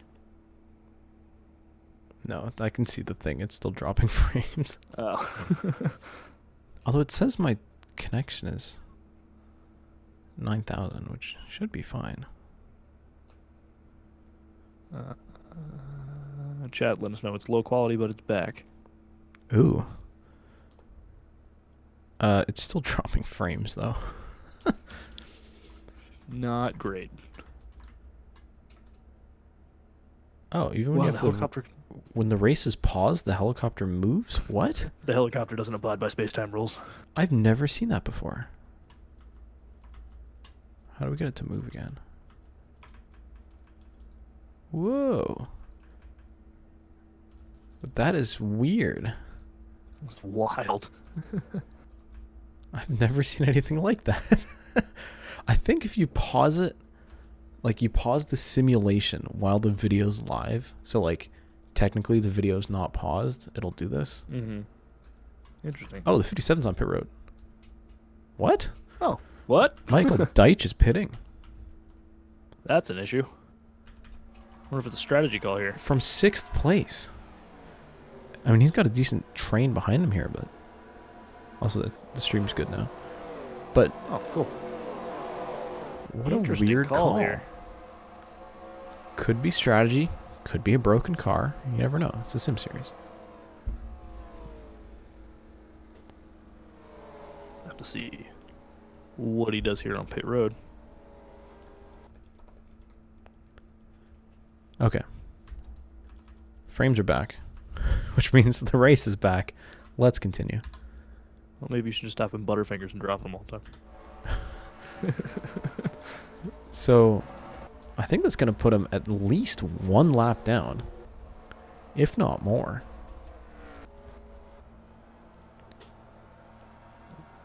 Yeah, he's just sitting there. That might be... Yeah, it's weird. Now they go for the tires. So as I was saying, Thick Daddy was catching this line of cars, and they've already gotten past Pure the 61, who's really dropping back now. Here comes Hunter B. He's going to challenge Thick Daddy. This is, I think, for 9th spot now. Cody's going to pick up a free pass as well. Not quite. No. Looks like it was a later run that coming off the bottom side out of these turns. Doesn't look like it's going to be as fast as it would be if you're about middle to top. I don't think that is quite there. Meanwhile, the leaders have spread out now, thanks to DNB10 in the 18. Yeah, the first close battle here is for 6th place, which is that out of 2003 guy in the 55 of Rusty Fighter. Yeah, that NR3, NR 2003 guy went with the strategy golf staying out, so still fast despite not having new tires. I believe the 55 pitted, I believe. But I don't think the 55 took tires. I think it's still Thick Daddy, the first of the guys who took tires. But we're seeing one of the cars moving up the quickest right now is Hunter B in the 78. He looks like his late run speed has been on point so far. We saw him get around the 81, now making a clean pass on the 06. And now sits sights on the 55. Hunter very pleased with his performance right now. And he's got a run at the 55 here as well. Wow. Making quick work. 2 turns, 2 spots. Well, 4 turns. 1 lap, he gains 2 spots. Now sits aside on the 33 of Carter Friesen. And looks like he's already going to start reeling him in here. I'm amazed at how fast that 78 is right now. I mean, I wonder if everybody's falling off harder than he is, and he's just got that late run car, or if they set this car up for the late runs, the longer runs here. Or some smart driving maybe took it easy. Where's the 9? When did DMP get past Fireball? He's right there. Oh, there he is. So let's go Is back that and take a look at this. This is a pass for second place. The 9 looks so far back. I was like, it couldn't have happened. That to lose that much time. DNP looks to the inside, turn 1. Yeah, and that takes all the momentum away from Fireball. We've seen that already today. Turn 1, by jumping to the bottom, you can really, really slow down the guy on the outside and drop him back. 1 and 2 are the wider turns. Chase the Cody, you're in 25th, so not the best. Now DMP slowly catching Adrian Fitzy, who's been doing really well up here in the front. I think Adrian Fitzy's led the most laps of the race. Impressive run for that 04. All the body panels are still on it, and she's out front. And if she wins, this is going to knock the 98 out of Chaseoff contention.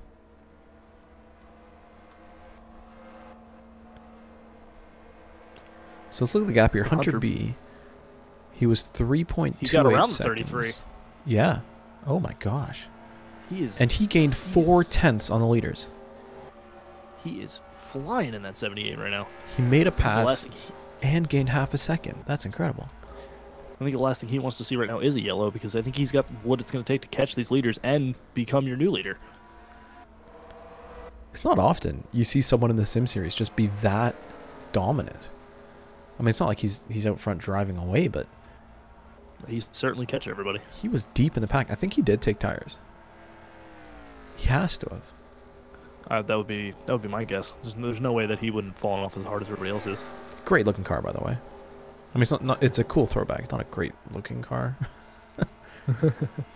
Great looking throwback is the word you were looking for. Sure.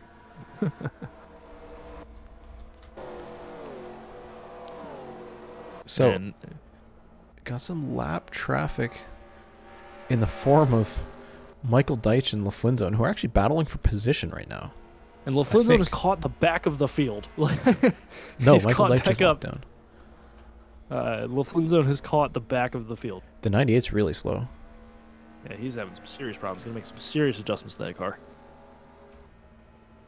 Astrid Strike is really, really slow here. Not good for his Chaseoff's hopes. Like, slower than... yeah. So Michael Deitch pitted, I think, to fix an issue. Took tires. He's now a lap down. And almost 2 laps down because the leaders are coming around here. Let's take a look at the... there we go, the full track view. So you can see the leaders at the bottom of your screen right now. Still have about half a lap to... It's about a full straightaway lead until they get to those guys. They're way in the back. But LaFlinzone has... I'm impressed by LaFlinzone's recovery here, where he's just been absolutely dominant. he's going to get around Astrid Strike here. From a lap point of view.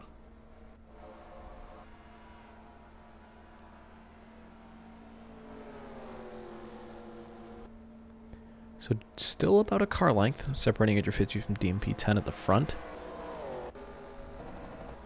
These guys at the front have been close, but not in a position to battle each other. And the 78 has closed into the back of NASCAR Lover already. And he is right up behind the 3 car. If he gets a good exit, this will be another spot. It's another driver we haven't talked much about. He's been kind of hanging out there in 4th place, but this is a great drive for NASCAR Lover in that 3. And they...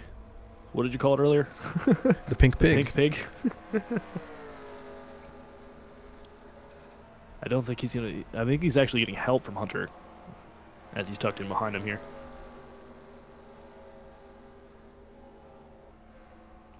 And the draft does help. These are both drivers who are, you know, pretty far down the points ladder. They haven't been doing exceptionally well. And they don't have a chance to get in the Chaseoffs off points. But Hunter might have the car to win it here today. He certainly showed some strength here in the late run. We are closing in on 100 to go. Surprised we haven't seen any more cautions yet, or at least anybody else breaking down. Yeah, I like the long green flag run, though. We've had our fair share of wrecks, I think, for a little bit. Richmond. Bristol. Every other track. Except Talladega, which doesn't make sense, but... Yeah. Well. I want to see some green flag pit stops here because, remember, half the field, or not half the field, but about a quarter of the field stayed out. Opted not to take fuel or tires. And they might suffer here if we get some green flag pit stops.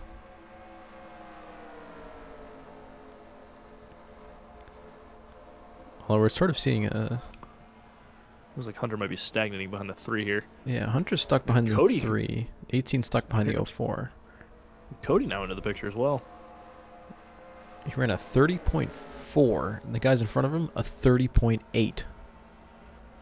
Although I think Hunter will be released now from NASCAR Lever 201, and Cody's going to take advantage as well. I mean, the 28 and the 78 moving fast here. That 78 threw off the 3's entry into that turn there. Totally killed his momentum through the turns.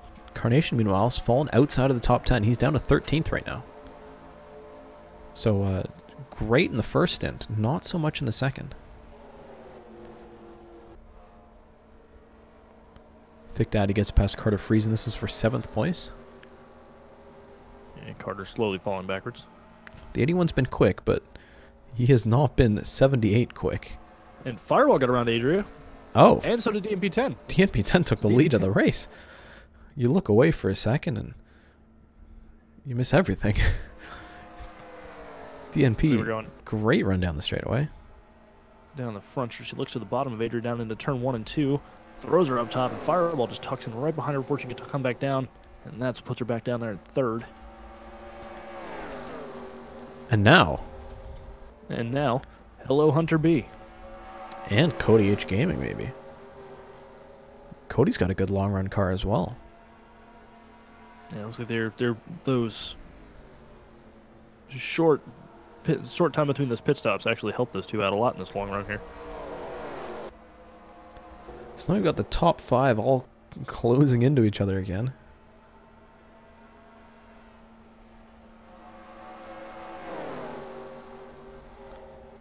But let's see what DNP can do. He spent a lot of time, just behind the leaders, catching up to the leaders. Now with some clean air. Let's see just how fast this 18 car is. Because again, this is another one of those guys who can win this race and take it all.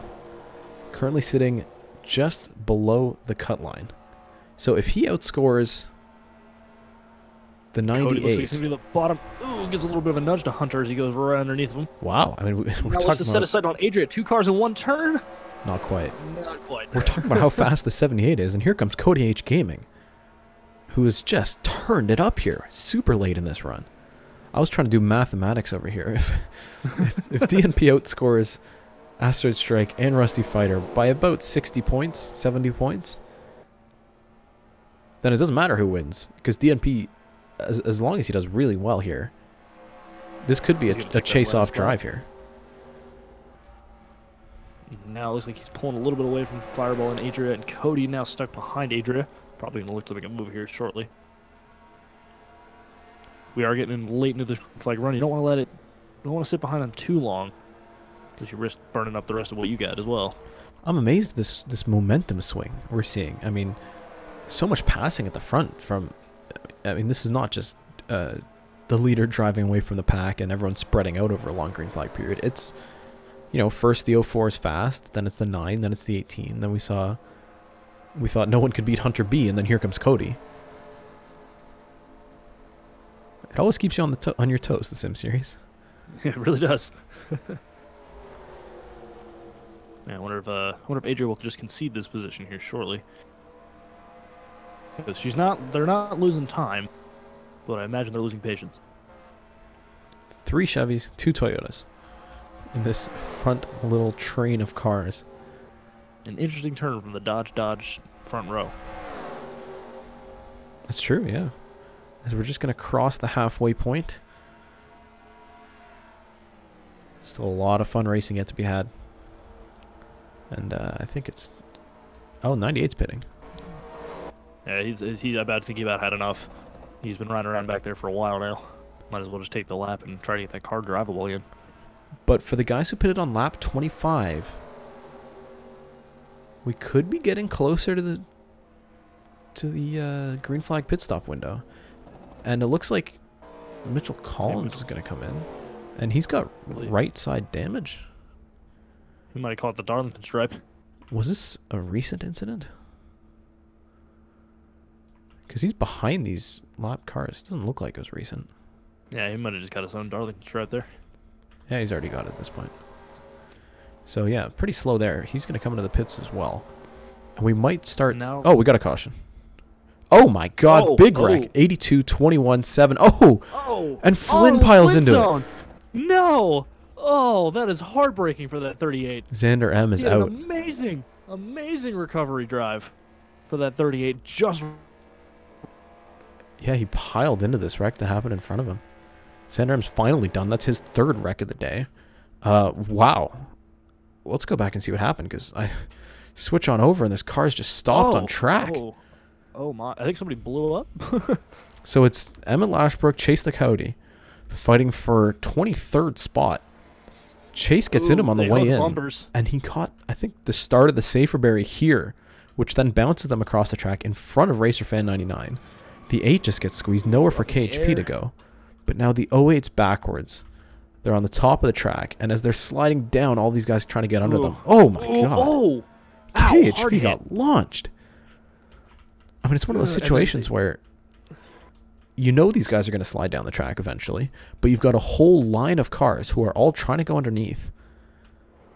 And, I mean, obviously KHP wants to get under these guys, but for Jose, he just entered a little bit too high. I think they were hoping they'd slide down a little faster, but just... And then he tries to go up top, and at that point, I mean, they're across the whole racing surface. There's nowhere for him to go. And both he and VGO3 plow into this, and then the 06 tries, or the 08 tries to drive away, and then here comes the Flynn zone, just straight into the back of him. Wow, Flynn had already committed to the apron at that point. I mean, the wreck is on the track, clearly. But Emmett Lashbrook pulls out, and at this point, there's nothing Flynn can do. Tries to turn right, but that's gotta be a heartbreaker for that 38. He had to show some serious speed. Prue McShane, meanwhile, squeezing by. The wall. She's going for the full lap Darlington stripe. Wow. So, I guess no more green flag pit stops. That will shake some strategy up. Let's see what the strategy call is going to be. That you might be able to... You're definitely going to have to pit at least one more time. If you pit now. At least for fuel. Even if it's just a splash and go. And looks like a bit of a gap caused by KHP, the lapped cars. So, the 18 and the 9 going to have a slight advantage. So, DNP has a really early pit stop because he did not do well in qualifying. Same with Hunter B. But it, We'll just get coming from the back of the field. Yeah, it could be a disadvantage here.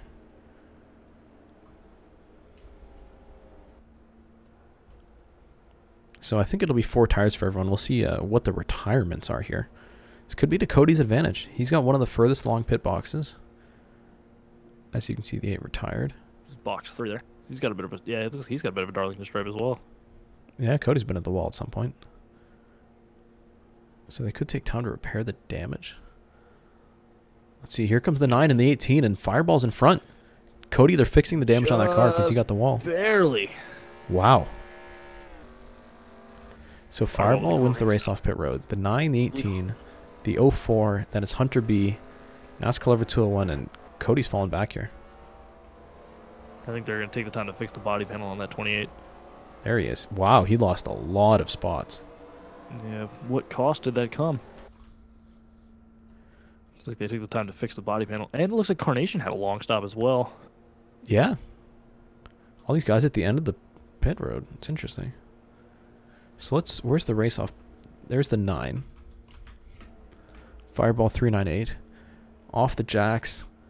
He's got another one of those pit boxes with the wall gap in front of him. And these guys are just side by side at this point, trying to stay within pit road speed, and it works out. for Fireball 398 back into the lead of this race.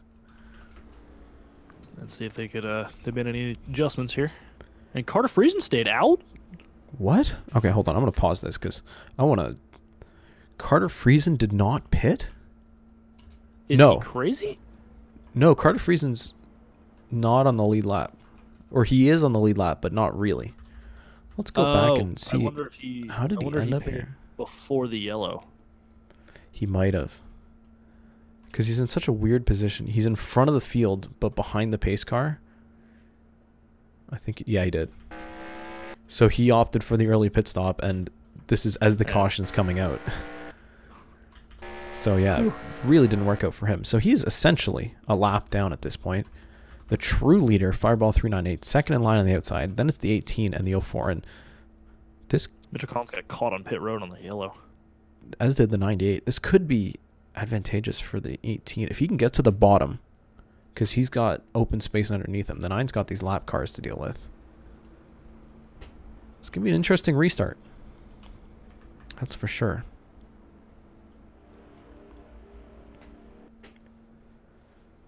Oh, I thought they were coming out of 4, but they weren't. Well, let's... man. So, Carter in 30th, even though it looks like he's the leader, he's not. Fireball is the leader. Then it's DNP, Adrian Fitzy, Hunter B, NASCAR Lover 201, and Thick Daddy up to 6th again. Pace car is off. We come out of 4. Cyclone's right. This could get ugly. This could get very ugly. So for lap 99, green flag flies. We're going racing again here at Darlington. Carter Friesen with a great restart. He's going to put himself ahead of the lap traffic here and put Fireball up top, and DNP 10 is going to look to the bottom. DNP 10 is going to look to try and follow Mitchell Collins here with the 9 stuck up top. Looks like DNP 10 is going to lead the train. He will. And is Adrian Fitzy going to follow him? No. No, doesn't quite get the run. Doesn't get underneath. Well, it's good for Fireball. Fireball will stay second in line of the leaders as the 3 gets put up high by Thick Daddy. But he gets a good run out of the turn. DNP looking to go to the bottom of Mitchell Collins, and he will. Looks like he might have given him a little bit of a bump there to get him out of the way. So Fireball is going to fall back into second, but still close behind the 18. Definitely within striking distance. Adria and Hunter following behind as well. Like, yeah, there goes Hunter underneath of the 10. Carter Friesen jumps out. Put a lap car between himself and the leader. Hoping for yet another caution. DNP's looking to get around Asteroid Strike here. And unfortunately for the 98, this could be the end of his championship hopes tonight. I mean, he's now a lap down. The 98 has not been quick. And now it looks like DNP 10 is going to chase down Carter Friesen and put him officially 1 lap down. There's Luke Rainey on the top and Savage Toy Show there in the back. And the 08. The 08's still on track, which, I mean, that's impressive enough. Look at that.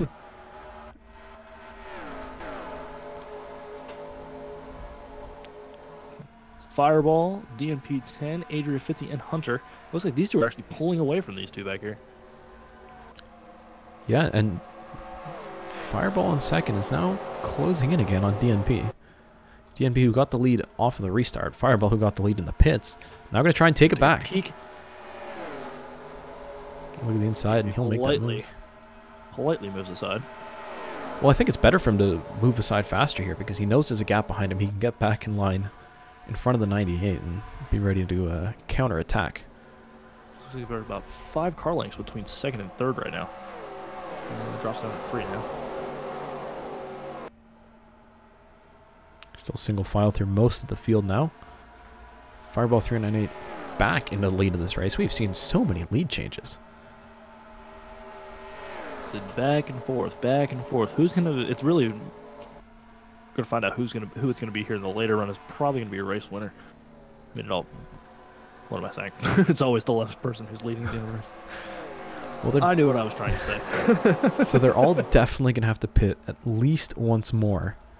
Even whether if it's just a splash and go. Yeah, whether it's under caution or if it's lots of guys looking to make moves here. Or if it's green flag. So we could see some really interesting strategy come into play here. See the 48 and the 77 stuck up top. Gatlin Downey, who did so well early on here, is down to the 16th. Cody H. Game is in 21st right now. Not great for that 28 car. But we know he's got a long run car, so I think he'll be able to sit back there, and as long as we stay green, I don't know. But is it a 28 spot long run car? Yeah, wow. I can't tell if Adria's holding up Hunter or if can't get around her. It looks like Fireball is now Carter Friesen. About a car length and a half ahead of himself and DNP. See how hard Carter's going to work here to keep himself on the lead lap. Because if he gets a caution now, he is back in contention. But unfortunately, just screwed by the pit strategy. Yeah, it happens. Hunter on the radio saying he is being held up by the 04. Not too happy right now, but we know he's got a long run car. So might see a bumper here coming shortly. A little bit of a peak. Nothing there. Not close enough. So they're going to cross the line here. 80 laps to go. Fireball in the lead, pulling away from DNP. Now, I didn't expect this. When Fireball got the lead off of pit stops and DNP took it back, I thought that'd be the end, but Fireball made the pass, and now he's pulling away. He's just tucked in behind Carter Friesen, giving both of them the benefit of the draft here, but it looks like he might have to make the move and continue his dominance. You want to get as far away as possible, because as the late run goes on, cars keep catching up, and before you know it, you're shuffled to the high side, and then you're back in 6 spots. But Carter's working so hard to keep himself on the lead lap, and it certainly won't be easy for Fireball to do this. But Carter's not necessarily that slow either. No, I think Fireball might be content just riding behind him for now. Well, let's see how patient he is. Opportunity. Yeah, wait for an opportunity. It's a great run out of the turn there. Close, but not close enough. As Adria Fitzy has now been shuffled back hard. Oof. So, and she's now up top with that on our 2003 guy. So Hunter got by, the 3 got by, so did the 81. The 23 to AFK Master into the top 10 for the first time today. Rusty Fighter doing well as well. And our 2-3. Oh, Adria's going to fall back hard now. Has probably led the most laps today. I think the 04's led the most laps so far, but won't be leading any more for a little while. Anywhere for her to go currently. Wow, yeah, just... Yeah, there's nowhere for her to go. This is a big train of cars here, and this is probably a very, very frustrated Adria Fitzy behind the wheel. She's got to be happy all the body panels are still on it, though. Tucked back in there in front of Spitfire. Right behind Mitchell Collins. There's a lap down. And Hunter B. I think he was being held up by Adria. Finally around. It looks like he's found some speed quickly around the 98. Yeah, 98's going to... Yeah, so Hunter is in 3rd now. Let's see if he can close this gap up to the 18. DNP has kind of been not too great since the last pit stop. Looks like the 9 has made much better adjustments. The gap now over a second between 1st and 2nd place. Still riding around behind Carter. Not necessarily a bad place to be. That extra car gives you that draft, and this being a longer track down the straightaways, that's definitely going to help. As he looks like he's going to make him finally get tired of it and move to the bottom and send Carter up 1 lap down.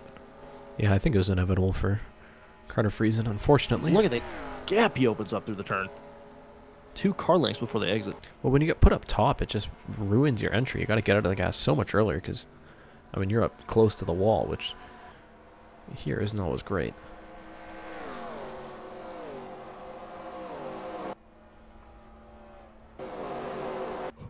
Looks like NASCAR Lover 201 up there on the top with Thick Daddy underneath, and Rusty Fighter right behind him. Push him back. Pole sitter Thick Daddy. We know he's fast.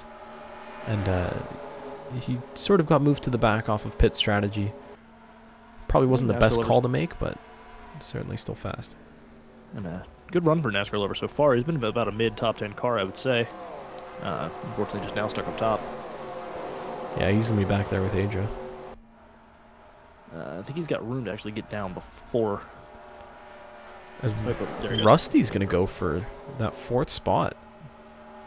Followed by the 06 and the 6. Way up high. Yeah, I think Daddy losing 3 spots in 1 set of turns there.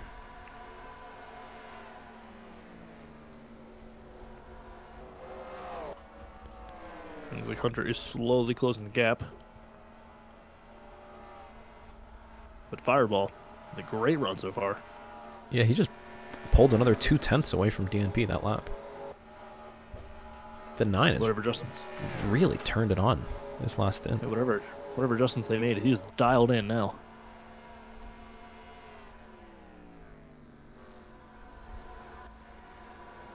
.55 is going to get around the lap 98 here. It's weird how slow Asteroid was in the last run. And since this pit stop, he's not been really slow like he was before, but but he's still off pace. Yeah, and this could be really, really expensive here.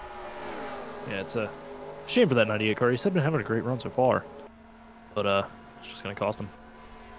Yeah, not having a good car early on and then having that long green flag run, not be able to work on it, it's going to really cost him. Yeah, I mean, if Fireball wins, it is going to really cost him because he will be out of the chase-offs. As now we have lap traffic to deal with. The 08 of Emmett Lashbrook with all the damage from that hard wreck that brought us the last caution is pretty slow on track. Too much of a factor here as Fireball dies underneath of him. And Carter follows in as well. Just watching. It looks like Hunter's closing the gap on TFP 10. Thank you. Who was this? Where are my notifications? There we go. Agiani06 for following me on Twitch. Thanks for the Jesus H. Christ. Appreciate it. So now, where's Rusty? Rusty Fighter in 4th. DNP in 2nd. So that won't be enough for DNP to get into the chase-offs if the 9 wins. But if Rusty falls further back, the 18 could get in here because he's only 62 points behind the cutoff line getting into this race. Well, bad news for DNP 10 and that 18 is that the 55 does look pretty strong here towards the end of the race. Yeah, and he's pulling away from the 6 and the 06 here. And the rest of this train. And it looks like the 08 is going to give Hunter a chance to catch DNP in that 18. And Hunter has been catching DNP, but it'll be interesting. Let's take a look at the gap between 1st and 3rd here. 2.5 seconds last time around. Because the 9 might still be pulling away from Hunter.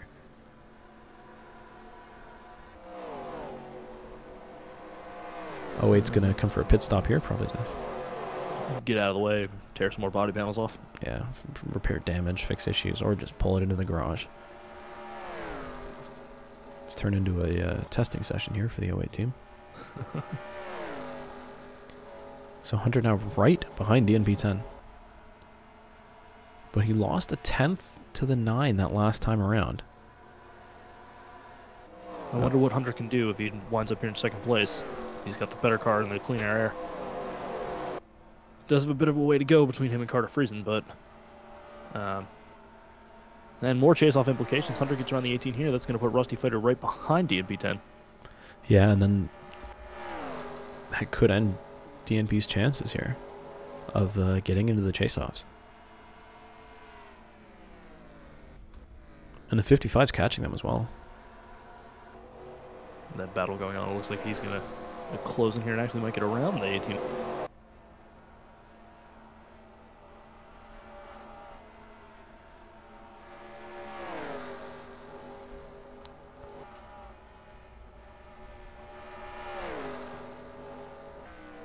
So let's have a quick run through the field while we're here. Fireball 398 still in the lead by almost 3 seconds over this battle between DNP and Hunter B, and I think Hunter's going to get that spot eventually.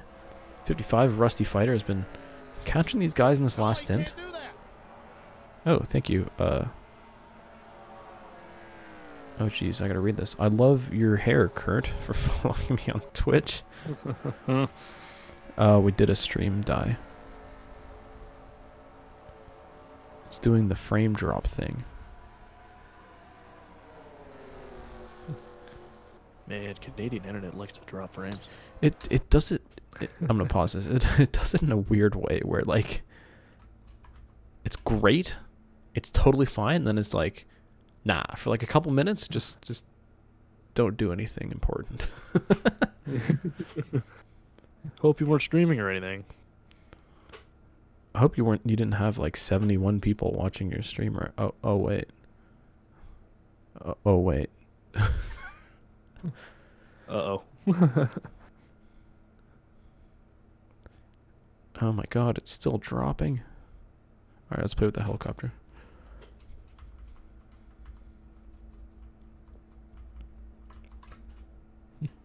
We Fantastic. can't stream when it snows. That's the only consistent constant here other than me. But I shouldn't be affecting your internet, would I? Yeah, well, I got like 4 months of snow coming up here, so... I really hope we get this thing figured out. I don't know what the hell, why it why does it do this? I like that, like, you can switch cars, but the camera will stay, and it, like, tries to catch up with the car you switch to.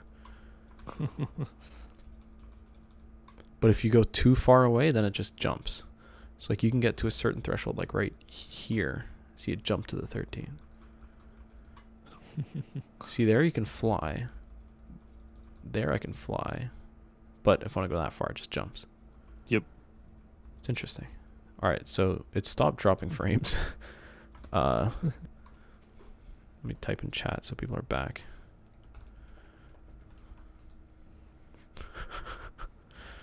Oh, god damn it. I wish it wouldn't do this. I feel like this is taking away from the quality too much, but whatever. We're back. That's fine.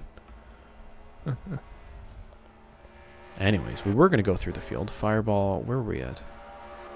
Right about here. Rusty Fighter. Rusty's catching just up. caught those two in front of him. That 2003 guy originally moved up to the front based off of pit strategy, but he's kind of proved himself to stay up here. Still in the top 5. And the Charlotte winner, Mick Spookboy, right behind him as well. Yeah, these two have been running together for a number of laps here. The 6 is keeping each other company. 98's been slow. He's a lap down. Not a good run for him. Thick Daddy's so fast at the start of this race. He's shown like bouts of speed, but he hasn't shown race winning pace since the first stint, really. Yeah, looks like he's been battling that race car all day rather than enjoying the ride. So they've probably been working on it. Pure in the 61. But he's still in the top. Still in the top 10, so that's got to be a good run for him so far. Pure in the 61 has been kind of quiet today. Started pretty far back and around the top 10 now, so doing well. We're just gonna follow him. Another Dale Throwback, NASCAR lover who's worked his way back towards the front after he fell back from, I think it was like 5th place. Fell back there quite a bit. To AFK Master, currently inside the top 10. 23's also been quiet. One of the better looking cars here today, I'll be honest. But just nothing super impressive yet. And Gatlin Downey hanging out right behind him. The Bill Elliott Throwback. Another interesting run for this driver as well. Up front for a little while. Fell back and is now just outside the top 10.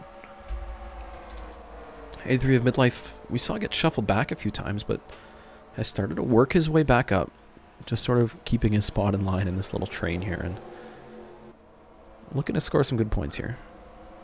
And Mitchell Collins got caught on that yellow. He's now a lap down as well. Smithfield, Jeff Burton Throwback. And right behind him is the heartbreaker so far. From the leading the most laps to outside the top 10. It looks like the 23 is not going to fall back in the air at that spot as well. This is Adrian Fitzy in the 04. Trying to work her way back up towards the front. Spitfire in the 48 has sort of been midfield all day. He's been kind of near the back, actually, so just outside the top 10 now. Good recovery drive for him right now. Still a long way to go. Looks like that high side's getting a good run out of the turns here still.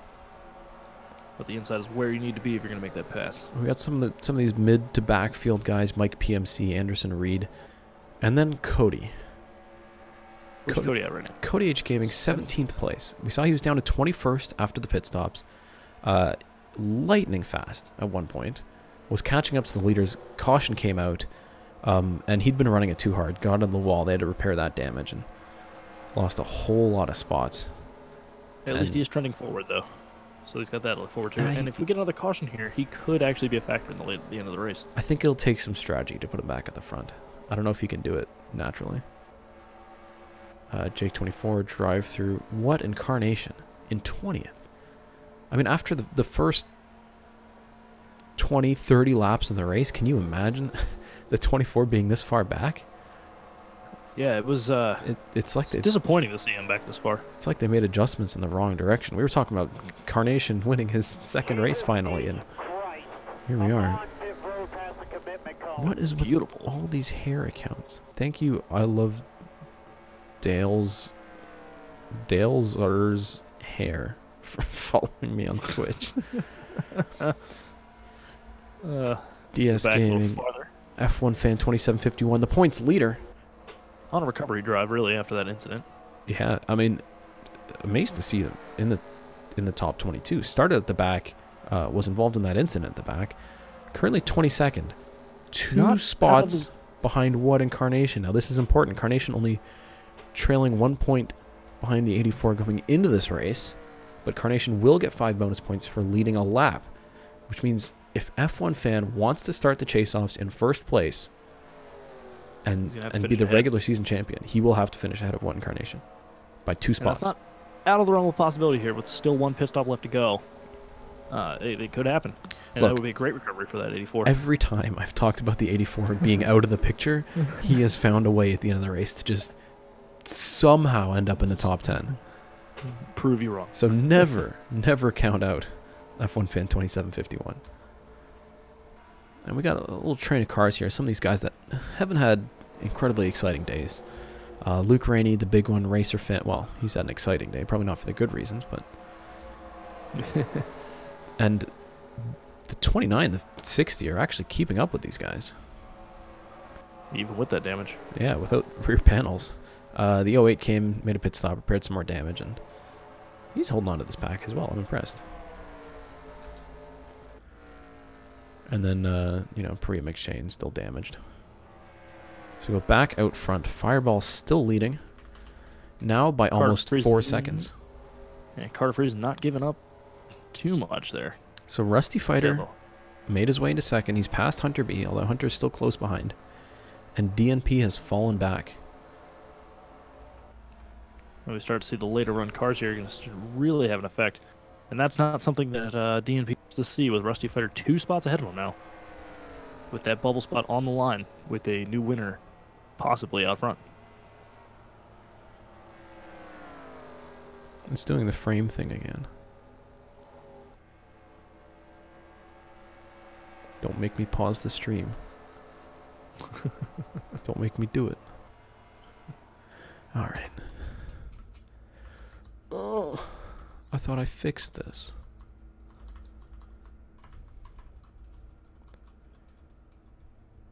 I don't know. It's been doing this all week. It's been so frustrating. It's because of the snow. That's going to be my guess. I mean, it shouldn't be, right? Yeah, you know, but you know how technology is. It shouldn't be a problem, but it is. But why is it so on and off like this? Like, it works great, and then it's like, nah. And it works great again, and then it's like, no. At least we can look at throwbacks.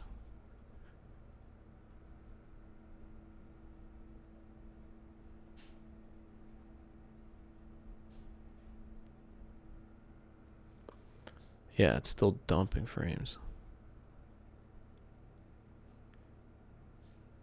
Please stop. Oh, it actually stopped. Okay, it woke up again. it just falls asleep and it woke up. I swear, I'm going to go back and look at the analytics, because I know I'm just dropping viewers every time the thing dies. And it makes me sad. As it should. Anyways, we're green now, so... It's like bad commercial breaks. Yeah, I don't know if we can play anything in between either. Yeah, it's like commercial breaks that they surprise you too. It's like, yeah, just take a break now. Yeah, we're done here. We'll get some popcorn. Get comfy.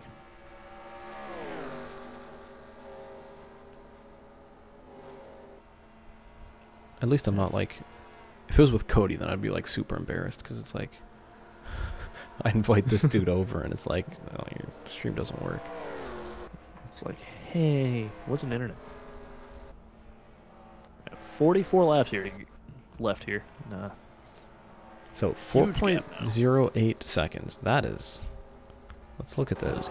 We can see how big that gap is. They're coming down the back. They're coming into turn 3 right now. The leaders, or the leader, I guess. And then here comes second and third. Turns were turn 2 and well, 2 turn lead. What I was trying to say. Yeah. Kenny second and third. It's Kenny versus Kenny. The two Kennys are trying to close in on Bobby Allison here. I would like to see a Kenny win this race, honestly. Well, he got 2 of them in the top 3. But that'd be quite something for the drive-through Discord. I'm just gonna throw some Kenny emojis in here just cause he deserves it. He really does.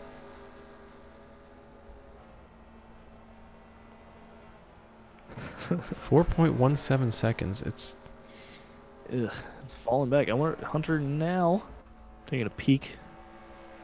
But, well, the 55 has gotten past Hunter at some point, so like Hunter was ahead of Rusty, but he's been passed.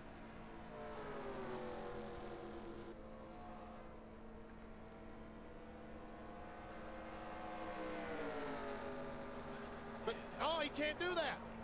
Thanks, Weak Boy, for following me on Twitch. I'm glad my Twitch is getting some excitement. Fuck you guys. and Firewall looks like he has got this reason. Thank you, Fitzy, for donating.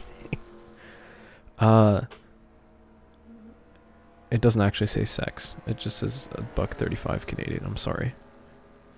You tried to do a thing and it didn't work. I'm sorry. It's not my fault. But I appreciate it. Oh, caution's out. Oh my God. Oh, big wreck. 53, 84, 24, and the 84 are involved. Oh my Lord. And I think F1 fans out of this. Carnation's still driving. They're both rolling Carnation here. doesn't have as bad damage. These are the two guys fighting for the points lead right now. What happened here?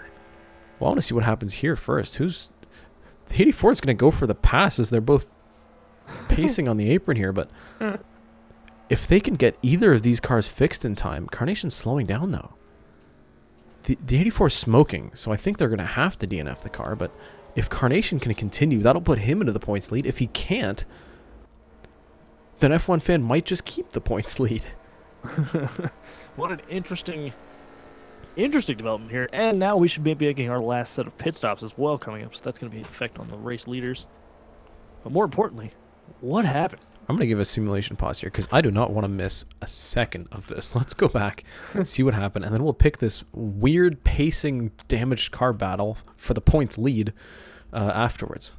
So it's Carnation, Adrian Fitzy, and Asteroid Strike here. Asteroid has a look to the inside. Oh! Carnation got the safer barrier. And he comes down the track in the second pack. Oh my goodness. DS Gaming and the big one plowing into it. He Casey Candy was riding by himself and just got distracted. Adrian Fitzy has a lot of damage on the left side of the car, which, I mean, how does that happen? Oh, well, there's a whole story to this. Adrian Fitzy running in 12th place. Spitfire having a look to the bottom. Oh, jeez. And hits Adrian. Into the wall. And that's how Mike PMC down the track as well. What on earth? Slows down, and he is just too close to the 04. Catches her, and then it turns him back into the 04, squeezes her into the wall, and that's how she got all this damage. So now she's got damage. We know she's slow. Carnation will be stuck behind her here. What a bizarre incident. And the 98, who's a lap down, I think... Just no, did you give him a shove? Carnation got stuck. Look, he's like almost underneath the 04 here. He's got to get out of it. And I guess Aja slowed down more than Carnation expected. She's trying to pit. That's what it was.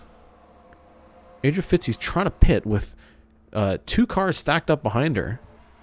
And the one time I thought Aja Fitzy was going to get through a race without wrecking or causing a mess. Ooh. I think she realizes she's got to go on the apron, but she's got these 2 cars behind her, and there's nothing that either of them could have done.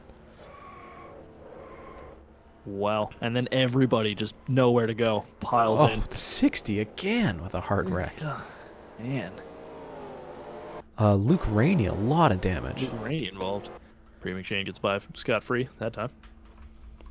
So let's go on board with some of these guys, because you can see they're spreading out here.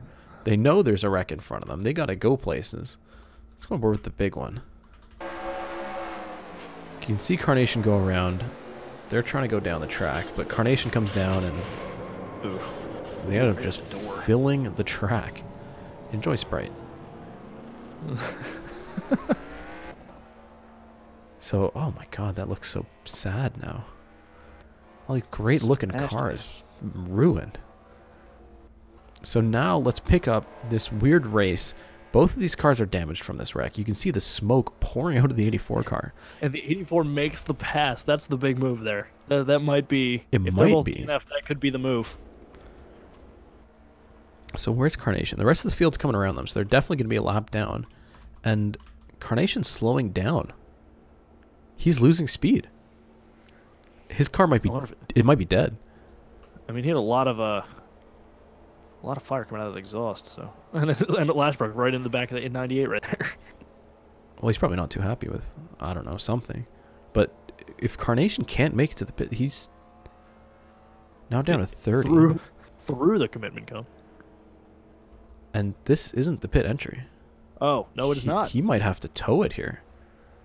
That could be bad. So be bad news the bears. rest of the field Everybody is else in the pitting. pit. The 84 ends up in the middle of it. So F1 fan's going to retire here. Yep. Obviously, the lap down cars will have to stay out here. Let's take a look at the rest of the field, see how they get through pit stops, and then we'll pick up on what happens to what Carnation. I mean, if they tow the car back and can just get it back out on track, he'll be in the points lead. But if they can't do anything, I think he'll stay in second. Fireball. And look at the side-by-side for second out of a pit road. I can't even tell who's in front. I can't even... Who hit... Oh, I think Hunter might have got it by a little bit. I think Hunter had a nose ahead. Let's go back. I want to see He had the this. splitter. I think he just had him by the splitter. Wow. Yep, just by the splitter. So there's the line. That's close. Hunter is going to take second place away from Rusty Fighter. And let's catch up with what Incarnation, who is... He's stuck. Oh, he's not going to make it. Yeah, the car's dead. He's not going to make it. But they might be able to He's trying. They might be able to tow the car, and if he can complete like one lap, he'll be in the points lead, maybe, unless, you know, Pure scores 43 more points than he does. Ooh. This is sad. Just Carnation. park the car, Carnation. There we go. Now he's getting a tow. There we go. So he's going to get a tow. Let's look out and see if we see the 24 back on track at all here. And where is Pure? So Pure right now is sitting in 7th place. Oh my god, I'm going to have to do mathematics again. So 7th place gets you 146 points. If Carnation finishes 21st or lower and Pure maintains position, then we could see the 61 take the points lead in the last race of the regular season.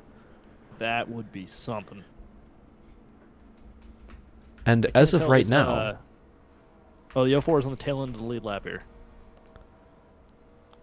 It says no fuel for what incarnation? You know what? He got hit so hard in the rear end that might have broken his fuel cell. That would make sense because he's now stopped, but he's retired in 28th. F1 fan has retired in 32nd, which would put Carnation into the points lead, but only if Pure doesn't outscore him by 43 points. Now, what would that take? Well, a 28th place finish gets you 79 points. So if I do some quick mathematics, this is absolutely madness. Pure needs to finish within the top 13. And if he finishes within the top 13, he's in 7th. Then he will take the points lead going into the chase-offs. Wow. Wow. What a shakeup at the Throwback 250. Well, if Pure can maintain one of the top 13 spots, he's going to be your new points leader. We've been talking all year about what incarnation and F1 fan leading in the points. Pure could come in at the very end of the regular season and just swoop in and take it. Just shark it. Wow. Wow. This is phenomenal. And the field is now totally bunched up. Oh, I forgot to pause. So Adrian Fitzy is tail end of the lead lap at the front. Fireball is your leader. Hunter's in second. And then it's Rusty. Now, I've already gone into the whole how Rusty Fighter and DNP can battle for this. DNP has fallen back in a 10th, so he would have to do much better than that if he wants a chance of getting into the chase-offs, or if someone who has already won a race will win this race. Now, who here has already won a race? I believe it's Spook Boy is the first in one. 6. So if Spook Boy can pass everyone, then DNP can make it in. But otherwise, DNP needs to outscore the 55. Whoa. All right. Oh, my. So this is going to be madness. Lap 149 for lap 150 of 184. Here comes the field out of turn 4. The pace car pulls in. Green flag is out. We are racing yet again. And Adrian with a great start. And that's great start. Fireball's going to be happy about that. Yeah, absolutely. He's going to clear the lap traffic as well. Emmett Lashbrook is holding up the bottom line. And he's sliding up the track to take the top away as well. Because kill Hunter's momentum down the back. There's the pause. Hello. There we go. So now Carter Friesen's on the bottom of the 08. Hunter is just stuck on top behind the 08. This is good for that NR 2003 guy who's now on the bottom, bringing the 59 with him. But this is great for Fireball, who is pulling away. Right on the bumper of Adrian Fitzy. So that NR 2003 guy is going to end up in second. Gatlin Downey is going to end up in third. The 78 still stuck up high. This can't be good. This doesn't look good. 55 has a look to the bottom. Hunter is just... Hunter is furious with the 08 right now. Yeah, he's absolutely just stopped up there. And you know who else is on top? Pure in the 61. Oh, that's not good for him and either. He can't lose a lot of spots. Otherwise, well, he could, but if he wants to get the points lead, he can't lose a whole bunch more than this. On the bottom, these guys will be gaining a whole bunch. The 23, the 18 of DNP 10. Maybe back into the picture now 2 here. spots behind Rusty Fighter. This is crazy. This is absolute madness. And the 23 now into the picture. And Hunter is still stuck behind the 08. Oh, this is... Oh, my. Oh, if the 08 doesn't get punched here, I'm going to be surprised. Hunter is on the radio, and he is... we can't play it back for you. It sounds a lot like beep, beep, beep, something like that. And Pure in the 61 is now outside of the top 13. Oh, my God. He was 4 positions to the good. And now he's at the back, so is your pole sitter, Thick Daddy. And Thick Daddy finally getting to the bottom as well. This is crazy. So let's go to the front. And look. Fireball 1.7 seconds ahead of that NR 2003 guy, Gatlin Downey. And Mick Spook Boy, who, if he wins, will let the 55 and the 18 both make the chase-offs. And if he doesn't win, well, DNP is going to have to step it up. He's got 2 cars between himself and a chase-off opportunity. This is This is shaping up to be something. And we still have a good amount of racing left, so it's the fastest car here. Oh boy. Cody's back in 11th. Could be into the top 10 here. Hunter, 17th place. Now, where did Pure wind up? Pure right now is in 21st. Oh, that's not good. Which is He's gonna not get 8 enough. spots. 8 spots for that points lead. Well, he's got less than 30 laps to do it. And look at the gap. It was 1.7 last time around. The 06 is catching the number 9. You can bring in Gatlin Downey and McSpookboy coming with them. If they get all 4 of them get up there, McSpookboy could win this race and do DNP Now, and Rusty Fighter a favor. if the 06 wins this race, he's also going to do them a favor because he signed up after Daytona. The 06 is not Chaseoff eligible. If he wins the race, that's going to help out DNP as well. So they're hoping for either the 6 or the 06 to win this race. As he peaks at the bottom of Mitchell Collins in the 10. Wow. This is shaping up to be a crazy finish. But they can't let Fireball get away. The side-by-side racing with the lap traffic is not good for them. Yeah, Mitchell Collins is really costing him, and the 10 is staying in front of the 06 here. That Aaron 2003 guy's just got to really get past the 10 here. The 9's got Carter Friesen with him again. And now 2.1 seconds. Fireball's pulling away again. And looks like that in our 2003 guy to the bottom. Is he going to? He's going to clear Mitchell Collins this time around. But does he bring anybody with him? Is the big question.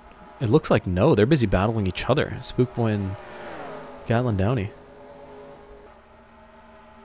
That might cost him here. Now, He's going to need some help if he's going to catch those guys. because Gatlin Downey missed a race, the 59 is also playoff ineligible. So the 18's got to be hoping that any of these 3 guys will catch the leader. Oh man, this is.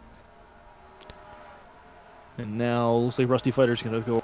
Well, it looks like He's going to lose a NASCAR spot here He'll to the lose 2 spots. 23. Yeah. Which means there's only 1 car between him and the 18. So we got multiple battles. We got the battle for the win. We got the battle for the last transfer spot. Battle for the points lead, which And Pure He's needs to not be in looking great. 13th. He is in 20th right now. okay, I mean he's gaining spots. He just made the pass in 19th. Why? Someone's making hair Twitch accounts and making me read them out. I am your hair has followed me on Twitch. Yay! Why? Looks like that in our 2000 guys caught Adrian Fitzy. Well, he's going to have to make quick work of her here. 2.2 seconds still between him and the 9, and there's 2 lap cars between them. I think the 06 is faster than the 9. But Plus, he he's doesn't running have out of the draft laps. help. He doesn't have the draft help either. And Carter Friesen has actually worked out really well for the 9. Because those 2 have been working either coincidentally or on purpose, working together this whole time. So he's going to get that around 2003 guy's going to get past Adrian Fitzy here. And now it'll be about closing in the gap. Well, now they've got well, they did have a line. Gatlin down to the bottom. Mitchell Collins is going to bring Mick Spookboy with him. Thanks X Thomas 3 for following me on Twitch. Now it looks like he's going to make a look to the bottom of If they Adrian can get Fitzy. Looks past- like he's through. Might hook up again. They got to get past Adrian Fitzy quicker than this though. There's the gap this time by It was 2.4. 2.36. So it's not. They're not extending super fast. So if he can get some help here, he might actually have a shot. But he needs the 59 and the 6 to get around Adrian Fitzy. Who Adrian at one Fitzy point might we be able- thought was in position to win this race, and now is resumed her Might- usual role as damaged lap car in the way. Might be driving a little bitterly, holding up some people because she's a little upset. Understandable after you lead so many laps. And let's go back and find the 61 in the points battle. He's currently in 19th. Working on 18th. I don't know if he's got enough laps without a caution here to get caught back up. The 08 is going to have some serious words with a lot of people after this race. Thanks, Adria, for for the donations. Oh wait, I paused the race. The best mod donated $1, believe it or not. Hunter P is clawing his way through the field back into 13th after being parachuted behind the 08. Yeah, the 08 has not made any friends today.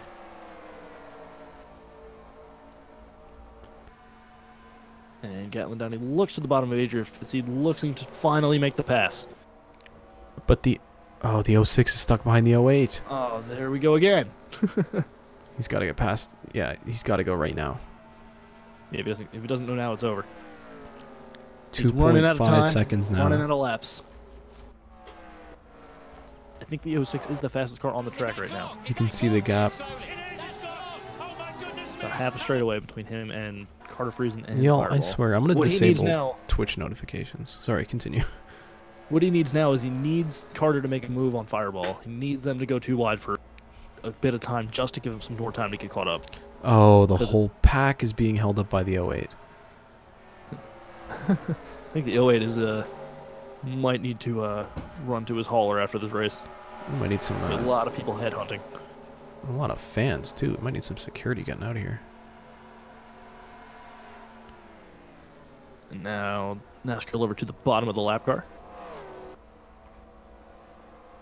So Astro Strike's if they can move hook back. up. But the 3 hasn't been that fast. We've seen the 6 and the 59. Those two are quick. If they can hook up and get caught back up to that in our 2003 guy, they might have a shot to reel in the rest. But they also need Carter to make a move on Fireball. They need those two to run side by side. A lot of drivers on the radio not happy at all with the 08. Understandably so.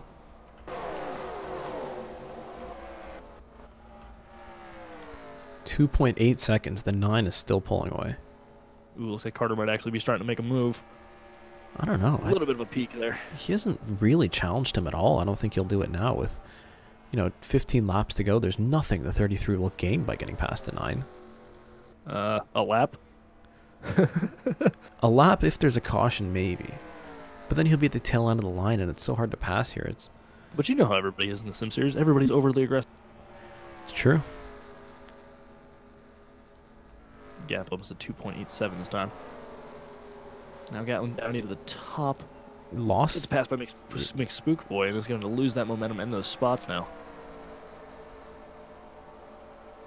And McSpook Boy looking to make short work of that as well. He might have a car here for the last 15 laps. Well, he's going to need 5 seconds in the last 15 laps, and that's a pretty big ask. Especially when you consider how dominant the 9 has been in the last half of the race.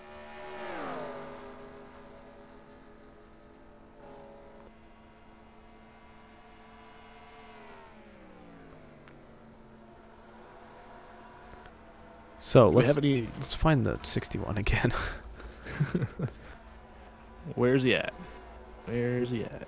Still 19th. Behind like PMC. Oh my goodness, it's not good enough. He needs a caution right now. He needs a caution and to not get stuck behind the 08. Everybody's hoping for a caution. I know one guy who's not hoping for a caution. Yeah, except for Fireball. Everybody's hoping for a caution. The field wants to line back up. Oh, he can't do that. And Pure wants another shot at getting that points lead heading into the Chaseoffs. Oh, thanks for following, KHP.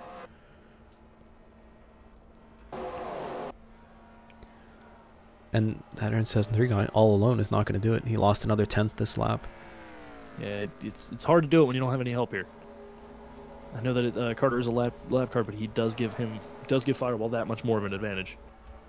Okay, so where's the 55? 55's in 6th, and DNP is in 11th. Not good enough. It looks like Rusty Fighter. Oh my goodness. How it goes? It's like Carnation will be the points leader. F1 Fan will go to 2nd, or will Pure take 2nd? That's the real question here. No, Pure won't take 2nd. So Pure will go to 3rd.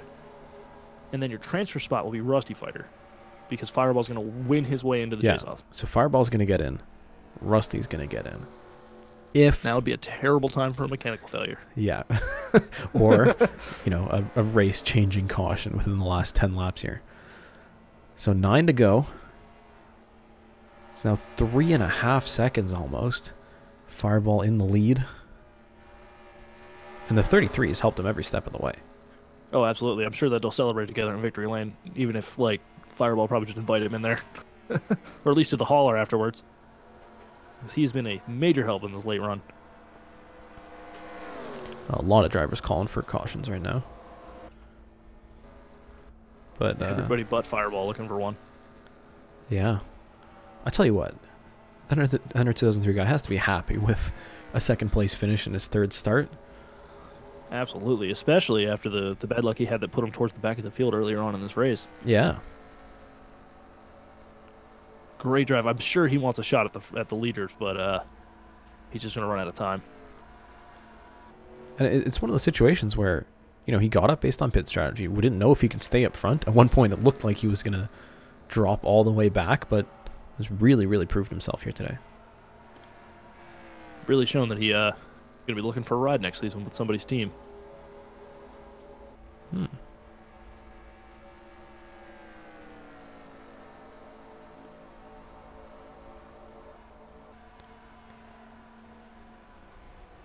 I'm not sure what's happening in the rest of the field. It's pretty quiet, single file for now. It's a great run by NASCAR Lover in that 3 car. Yeah, the Pink Pig has done well. He's been in the top 5 all day. Car. Yeah, he's been a mid top 10 car all day, and he is certainly holding on. The top 5 finish with great points boost there the last part of the season. It won't be in the Chaseoffs, but Pure is in the 16th. Pure's made a few more passes. He's in 16th place right now. He's 3 spots away from the points lead. Wow. This is. And the 9 will cross the line. 5 to go for Fireball 398 en route to his first win and a chase-off spot. All he's got to do is keep it clean and hope these guys don't... Actually, no. If there is a caution now, that'll end the race. Yeah, it will end under yellow. Oh, Carter's going to take a pit. Interesting. Why is Carter pitting now? Probably the end of the race. Why not? He's already a lap down. It's true.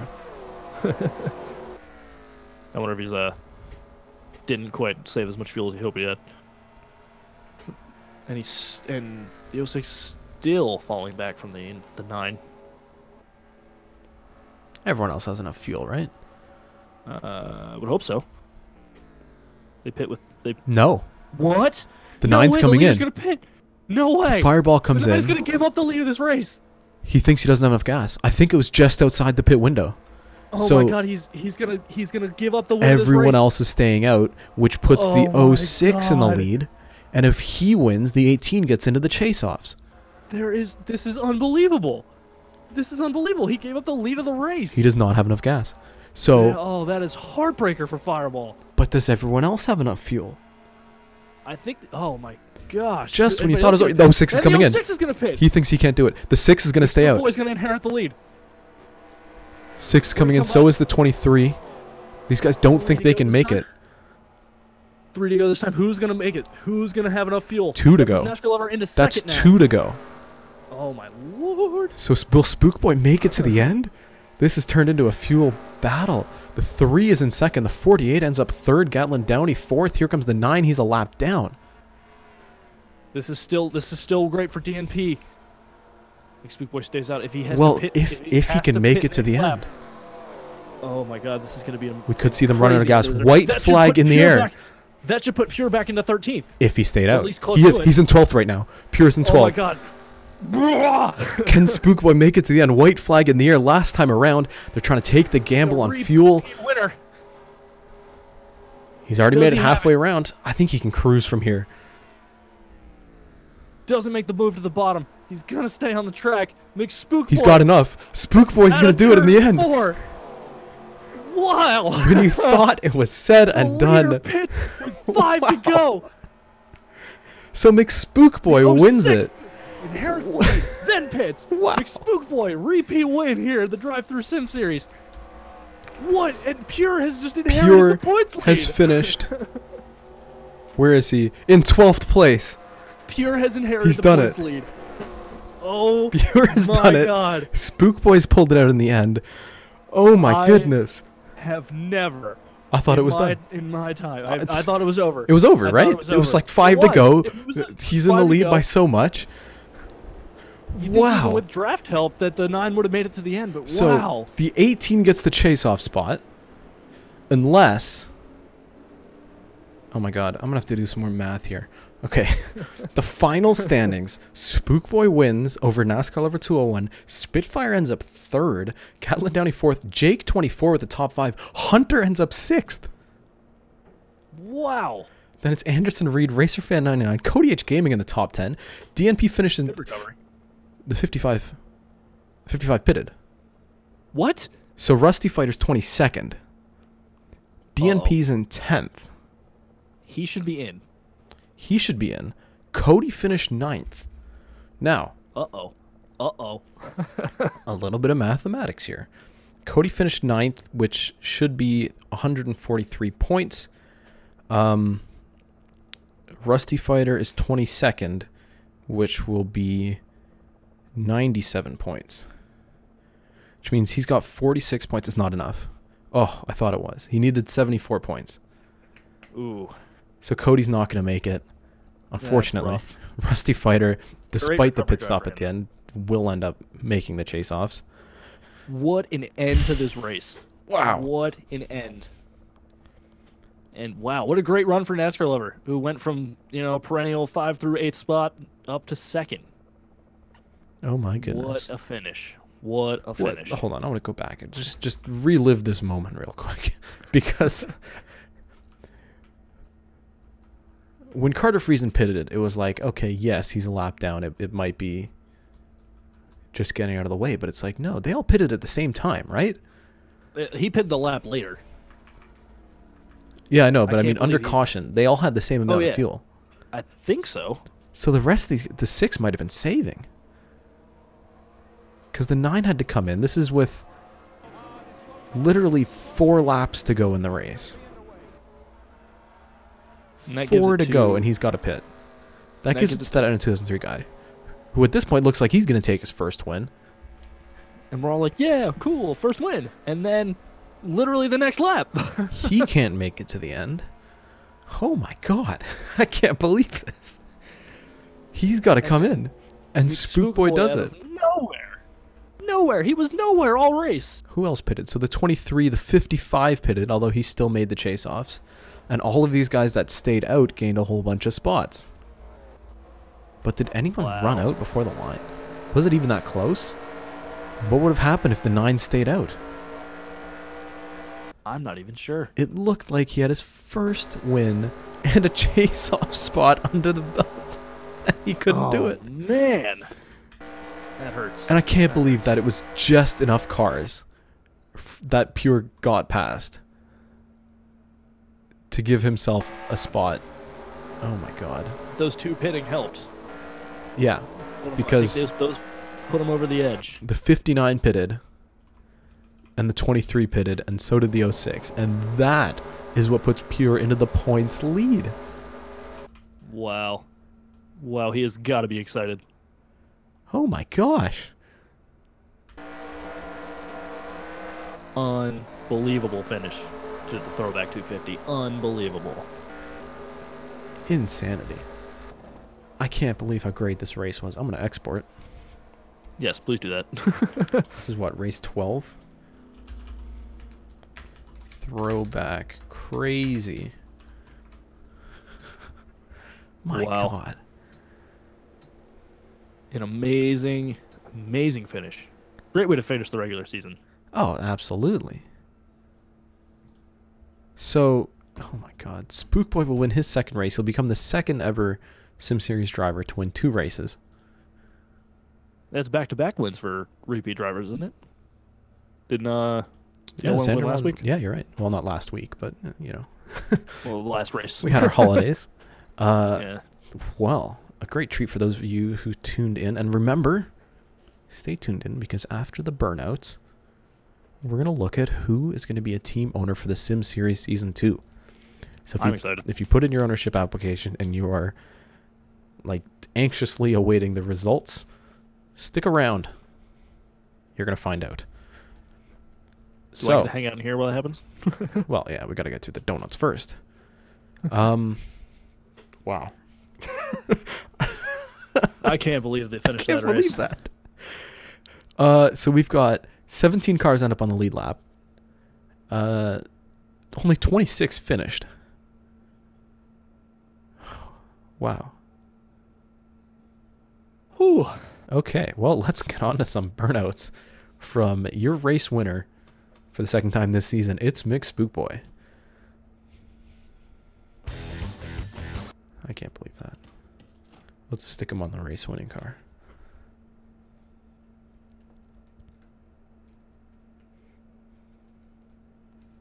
And it was a throwback that won, too. It was a throwback. I'm happy about that. Another race win for Dodge. Yay, Dodge. I should calculate manufacturer points. Switching to the Challenger next year. Oh, those look so good. I'm excited for that.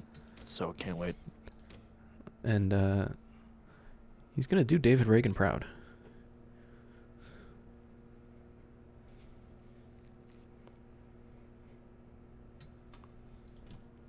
So let's go on and find the burnouts.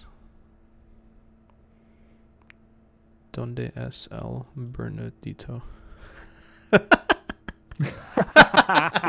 Well done, Adrian. John Wood. That's great.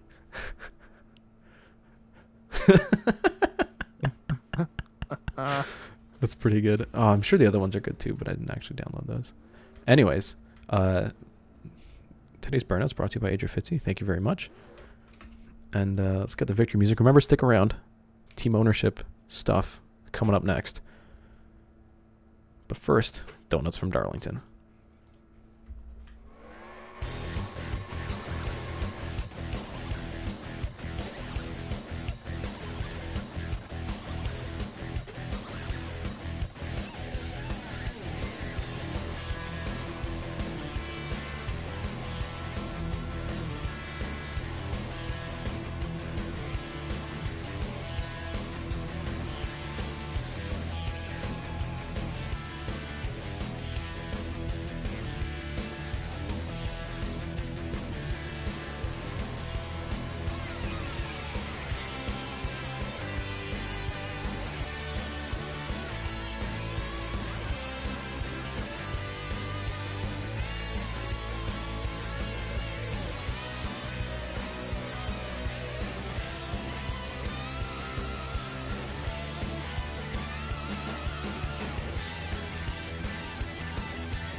Well, congratulations to Mick Spookboy for that fantastic victory.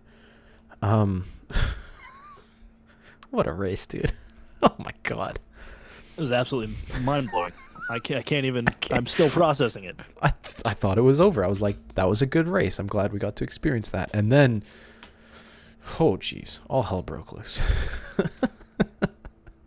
Unreal finish. Well, we just can't get comfortable, you know? We thought too much about who would we thought too much about them, you know, just casually strolling to the winning, and that never happens. I don't know why we got comfortable thinking about it. it never happens, right? There's always craziness. I did not imagine the Sim series would be like have this much action. Oh my god.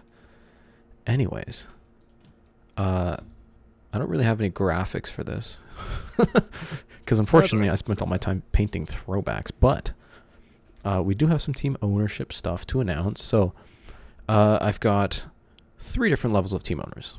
At the top, there's the large teams, which, I mean, if you did the form, you know, the large team has 4 full-time drivers plus 1, like, rookie seat, like, you know, the Chase Elliott car when they're only allowed, like, a certain number of races.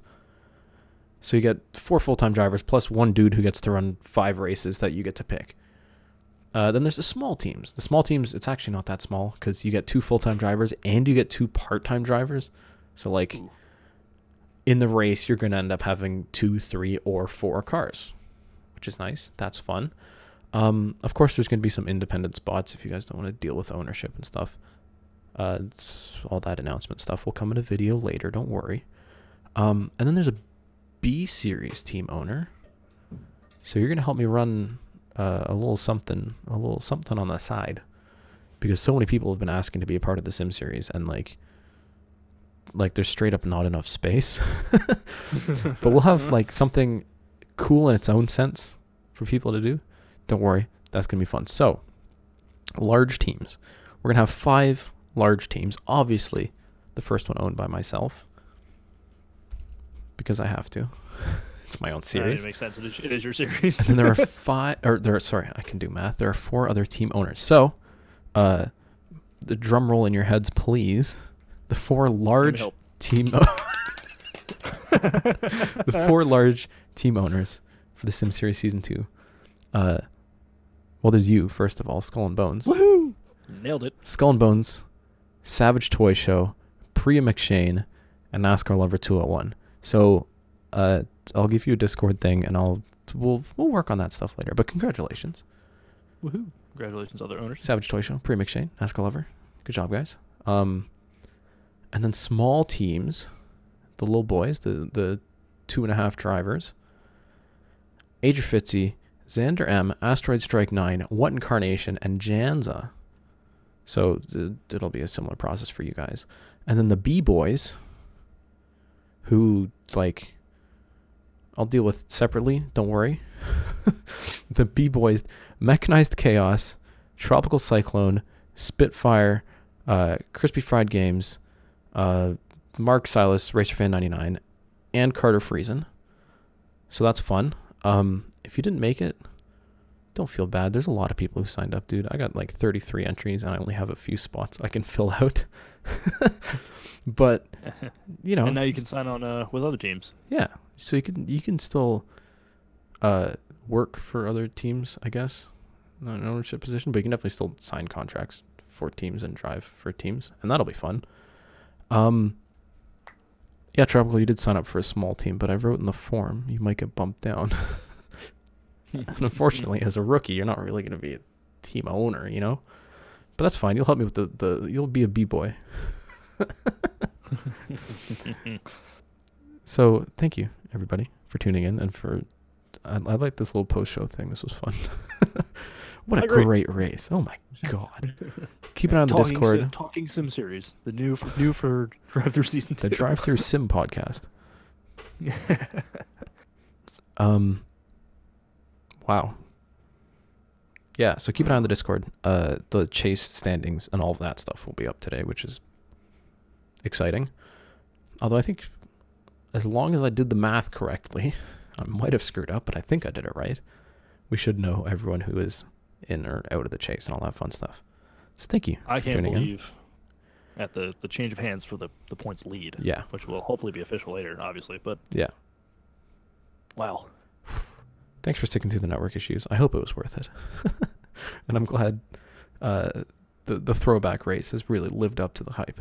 It's fantastic. All right. Whew. See y'all later.